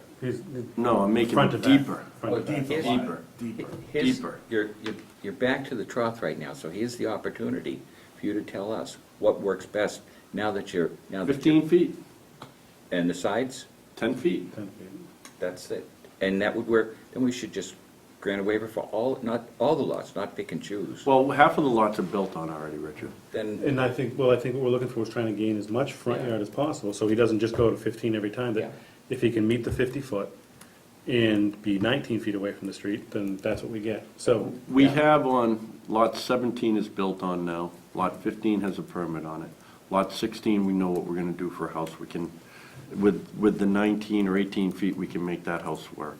Lot 14, we have to have the 15-foot. right. So that's one that's up against. it. 11, 12, going around that bend. Lot 25 is a bigger, flatter lot. We can be more than the 15 feet. But I just don't want to be hamstrung into that, depicting what we're putting on those lots. I mean, Edwards Drive has a 15-foot now, right? Myron? Isn't their decision 15-foot? 50 feet is the over 55. No. You just pulled up. In Edwards? Which one's Edwards? Yeah, Edwards I is off remember Whitcomb. that discussion, and they, No. I don't remember exactly what it was, but Yeah, they're, I looked at it, it was 15, a portion of it's 15 feet. see, So- whatever we do, I think we should do for the whole project, so that we don't have one neighbor saying, oh, why can you do that there and I can't? Right, the application came in for specific lots. Right. And I'm asking for those specific lots. I don't need to go further than those lots. Well, then that's the issue before us. Well, we can't do anything till next month anyway. All right. So under consideration, I want to hear if there's any public comment from people. So, again, you're not from the town, and I don't want to take your comment on the record because it doesn't have a weight here with the board, so thank you for participating. It'll be those specific lots, and that's that. Yeah, so I think that's what we have. Continue to the 3rd. Yeah, so I'll entertain a motion to continue the hearing until the 3rd. And I can come in with a better drawing mark for you. Something. give us an idea. I have no problem. And then it can be in the record. We can just highlight which ones, is Yeah. that And then satisfactory? that can be in the record, that'd be great. So, Okay, to continue. So motion- Yeah. Second? Second. All those in favor? Aye? Aye. Yeah, just a rough idea, so we Yeah, can have yeah, I have no something. problem with that, but we have one more. On the, this was all on the single-family portion of the development, and on the other side of the property is our over 55 development, which is coming along as well. That was approved under our old bylaws, the 55 and over. As you know, that has been replaced by our new elderly bylaws. And one of the provisions under the old bylaws was the affordability provision. These are all being built and tailored to the elderly population. The old bylaws had a 25% affordability requirement, whereas our new inclusionary bylaws have a 10%. We want this project to be very successful. We don't want it to fail. So we don't want to be on different footing in terms of the affordability requirements of this project. So one, let me As- stop you there. It's not on the agenda, number one. Number two, I think that most of the developments that we're looking at outside of yours that have been proposed, we're gonna push more towards that 25 number if possible. So I don't want to even consider granting you guys relief on that number. It's a host community agreement that you are in contract with the town. I'm gonna hold you guys to it. I'm not gonna consider it as chair, so it's not on the agenda, it's not open for discussion. We'll get on the agenda for that discussion. By all means. But is that what you were looking to do, go to 10%? Yeah. We can't play on uneven ground. Right, so I'm gonna tell you right now that That's you're fine. not on uneven ground. We are as the zoning bylaw stands. Wait and see You what were happens. approved of the host agreement, you agreed to everything there. And you know what? So what, it's not on the That's- agenda, let's end the discussion, so. Yeah. So we've made a motion and voted to continue for, Correct. Fair enough. to May. Fair enough. Okay? Thank you for your time. Thank you for your Thank you. time, and I'll bring a drawing along the next meeting. All right. Guys, the place looks pretty Thank you. good. Yeah. You know, from the street, it looks, where you have Steal you that for 1 mound, minute? Then we're done. I think we're just about, do we have any board business left? Board business, we have some, yes. Down to 4 sets of draft minutes. And then there were 2 appeals board applications Take it outside, folks, thank you. that I got by email today, looking for planning board input on them. The 111 Loxley, it was a residential application, and you don't usually weigh in on those. The other was 25 King Street.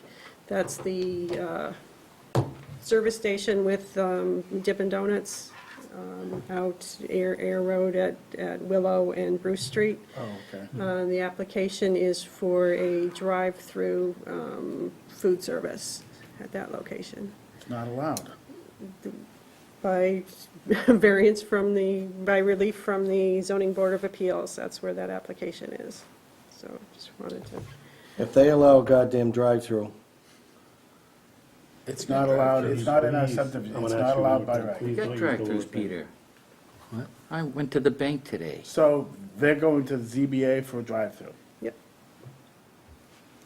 It's, So if you have comments on that, You know where Chip Shots is, the gas station across the street. so, Drive-through for coffee. don't they have to It come would back be to food us for service, site yeah. plan? A gas station for food service? That smells like a McDonald's is coming. Of course, or a Dunkin' Donuts with a drive-through.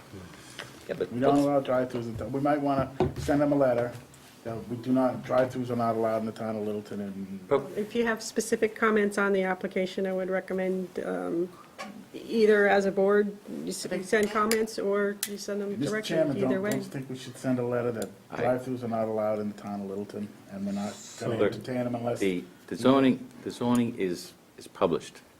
Right, well, So, right. they're so going if to the they're aware. ZBA for relief of that. So, let me think back to when we had young children in car seats, and my wife would have to walk across a dangerous parking lot with little kids in tow. I know, yeah. To get a cup of coffee or to get food from a store. So, I'm just gonna give you both sides of the argument, folks. That sometimes a drive-through does make sense in a location out there, it might not be the worst thing. I'm just saying, it's in the bylaw. If the ZBA wants to grant, I'm not interested in sending a letter. They're aware of what the requirement is. Eddie, it's the same with me. Well, how about if we poll the board? I say we don't allow, I don't. I say we- no, Richard, what do you say? because it opens it up to every other Everybody. place, and it's fast food What city, you and do here for we are, one, you we're do. acting now. Let me finish. No, Okay, please, Richard, go. only if you agree with me. Do you agree with me? What Do you about- agree, you want McDonald's What and about- Burger King and everything else in town? Wait, Yes or no? Let me, Yes or no? it depends. On which, whether they gourmet or not? Chicken sandwiches or, And then that depends. I say no. When I say a letter should be sent. we were married 11 years before my daughter decided to come along. And during that time, we were out to dinner every other night. When Cora came along, out to dinner was the drive-through at McDonald's. And there was no other choice. Karen needs the money. No other choice. So I think that they provided a specific service for young parents. I really do. And, big guys like us, I don't eat at McDonald's. who are too big to get out of the car and I walk get out. across the parking lot. I get Okay, out. so you're saying we shouldn't send a letter, it's part of the draft? No, yeah, no. I think we I should. think- It's a zoning issue. We Okay, don't think allow... they're there fine. you go, They get- 2-2. No letter, don't have to draft one, thank you. If they, Yeah, if they you make will get their, that motion. their case in front of the Town zoning council, board, if they, good for them. if the ZBA approves a... Through the chair.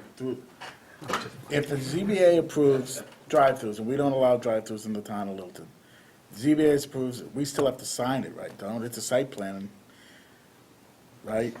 If we refuse Through to... you, Mr. Chairman. Please. Previous speaker. So they're giving a use variance, right? Mhm. But there's still site plan. Still need to design it, yep. Yeah, so they're still gonna have to come to you for site plan. But remember, the rules of site plan are different than, But we can't Special approve permits. anything that's not allowed in our zoning. Not the ZBA. If they have it relief is from the allowed in your ZBA, it is zoning allowed. if their variances, they have varied your zoning to allow it. So then we really, if we're not in favor of it and we can't catch it at site plan, we really should send a letter that if you want to go this route, we should either change the bylaw. What I would say is that you both have contacts on the ZBA, that you should reach out individually. I think it would be fine in that area. Yeah, but you don't get to just choose that area, because once you do that, everywhere, they can put it anywhere. It's still a variance, you got Just every. because it rains in Westford doesn't mean it's gonna rain in Littleton. Once you get it in one place, every single Dunkin' Donuts is Every gonna case, ask for it. every case Can has we to close stand the on meeting its and go home? own Yes, own let's merits. close it, because I want to talk to Mr. So, Can can we we- get a motion to approve the draft minutes first? So moved. Can I get a motion? So moved, can I get a second? Second. All in favor? Aye. Thank you. Before we close, we have a constituent in the audience that would like to speak. Patty Houston, 20 Meeting House Road. You do? So I would just point out that through the work that was done for the master plan, that one of the things that came up repeatedly was, we do not want any kind of drive-through in town. Right. And so I would just bring that up again as something to consider for the future when this comes up again. There it is, Rich. The people have spoken. So if it's in the master plan, then I would encourage my two members to go right to the ZBA, sit in that meeting and fight vehemently to not let them grant the variance. Can I have the smack back? We would have had no dinners. I'm with you. I remember my wife would get so mad when she couldn't stop for a coffee. Oh, Stop the crying. We had But it's all over now, and I Remember could the smack start back? with the next young couple. Yeah, a little skinny little 20. Okay, have we? Can I get a motion to adjourn? Close. Second? Second. All in favor? Aye. Thank you very much for everybody for participating tonight. Thank you for being here. Thank you for having me. Do you have the Mylar? Appreciate your time. Shut it off.